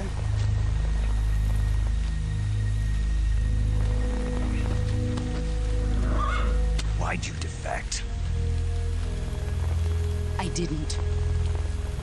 I'm loyal to the end, to my purpose. What about you, Jack? What's it going to be? Loyalty to your country, just tells or you loyalty straight to out. me? Your country or your old mentor? The mission or your beliefs? Your duty to your unit or your personal feelings?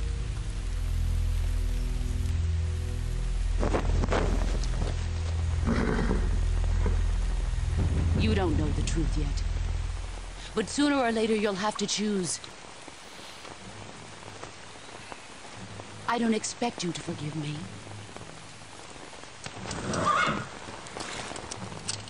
But you can't defeat me either. You know me too well.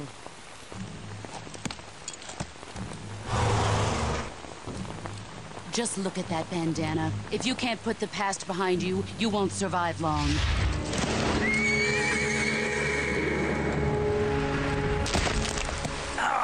I want everyone. If we meet again, I'll kill you. I want everyone to think about Now, go home. how he's able to do anything for the rest of the game with a hand that got pulverized into dust. That would snap your hand in like 400 places, right? Like a fucking horse. This is Snake. Major Zero. I read you, Snake. I was ambushed by the boss. You were what? The drone's been shot to hell. It's up in flames. That's not good. Enemy scouts are going to come looking for you. Yeah, I know. But what was the boss doing here in the first place? There's got to be a leak somewhere. No, that's impossible. The man the boss is working with, Volgin, isn't exactly on speaking terms with Khrushchev. I lost my gun. The boss destroyed it. Oh. Snake, I know how you're feeling. It's hard for me to believe, too, that a legendary hero like the boss would go over to the Russians. That she'd double-cross us like this. But that's how it is, and if you don't accept it, you'll never be able to beat her. That's not the problem. In terms of sheer technique, I'll never be able to beat her. I know that all too well. You've got to do it, Snake. She's your enemy and your objective. Enemy? We were together for 10 years, and now you tell me she's my enemy? Enough. Hurry to the factory where Adam is waiting. Scouts have probably already been sent out to investigate the explosion. You've lost your weapon, right? That means you've got no chance of winning in a battle situation. Whatever you do, don't let them see you. Ow. All right. Gotta get going.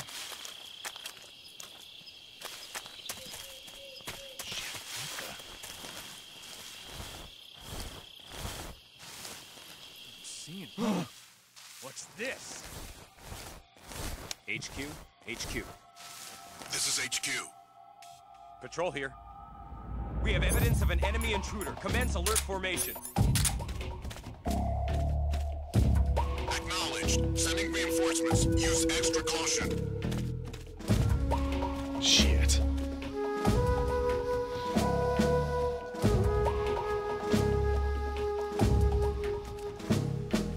We're gonna have to get past them somehow. But there are reinforcements coming. Darn.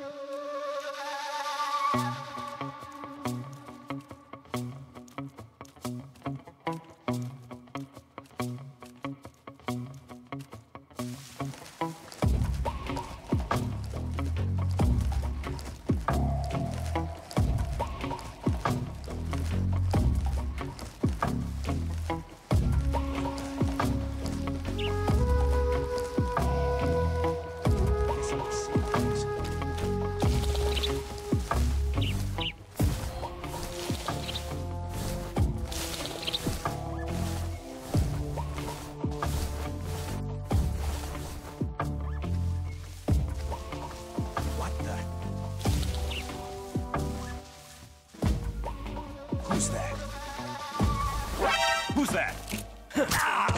Oh, fuck. Sorry. Oh, boy.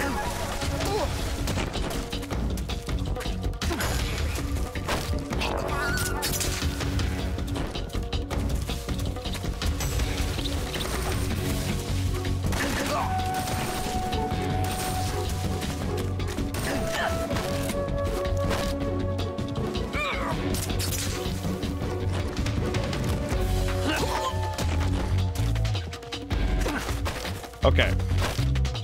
Speak. At night, poisonous animals will speak. In the south, the bottomless swamp. Speak. If our radio net is taken out, contact will be. All right. Thank you. That's enough.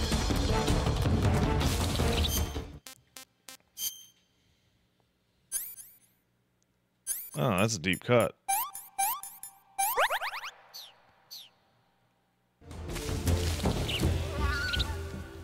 No one saw me.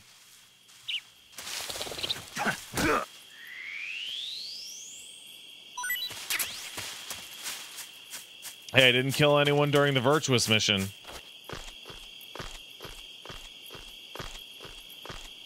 But now I'm here to kill.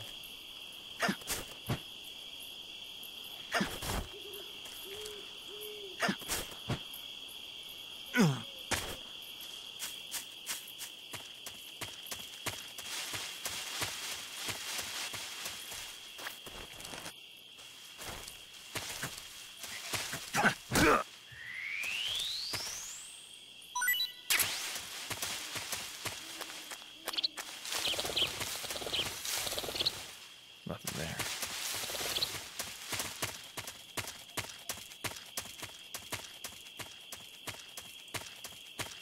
Nothing's gonna stop me now.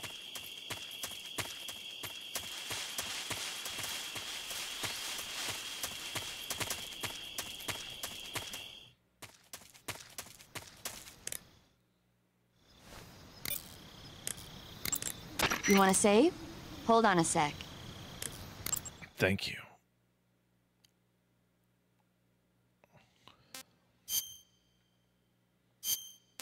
All right.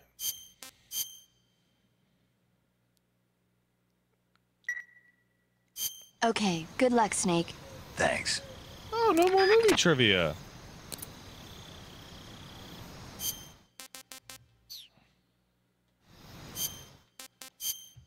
Interesting.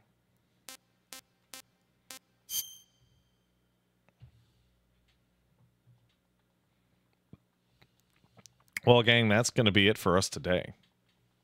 It's just about 8 o'clock. So we're going to call it a night. You can join me tomorrow for Snake Eater.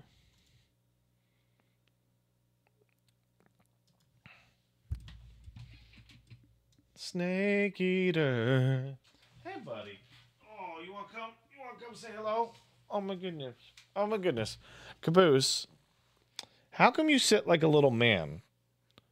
I just hold his feet and he just sits up like a little man. That's weird, right? Are you just a little man? Oh, I guess you are. Yeah. He's just a little guy, you know? By the way, D-Dog Eevee sub, thank you. And Shikari21 subs, a Snake Eater, thank you. Oh, look at those beautiful eyes. That definitely all both look in the same direction. Definitely looking at the same time at the same place. Oh my God. My poor boy. Oh no. Oh.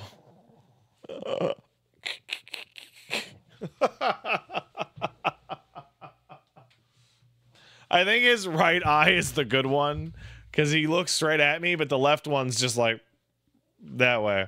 All right, guys, I will see you guys tomorrow for the same time, and we're going to probably beat up a man covered in bees. All right, have a good one. Bye.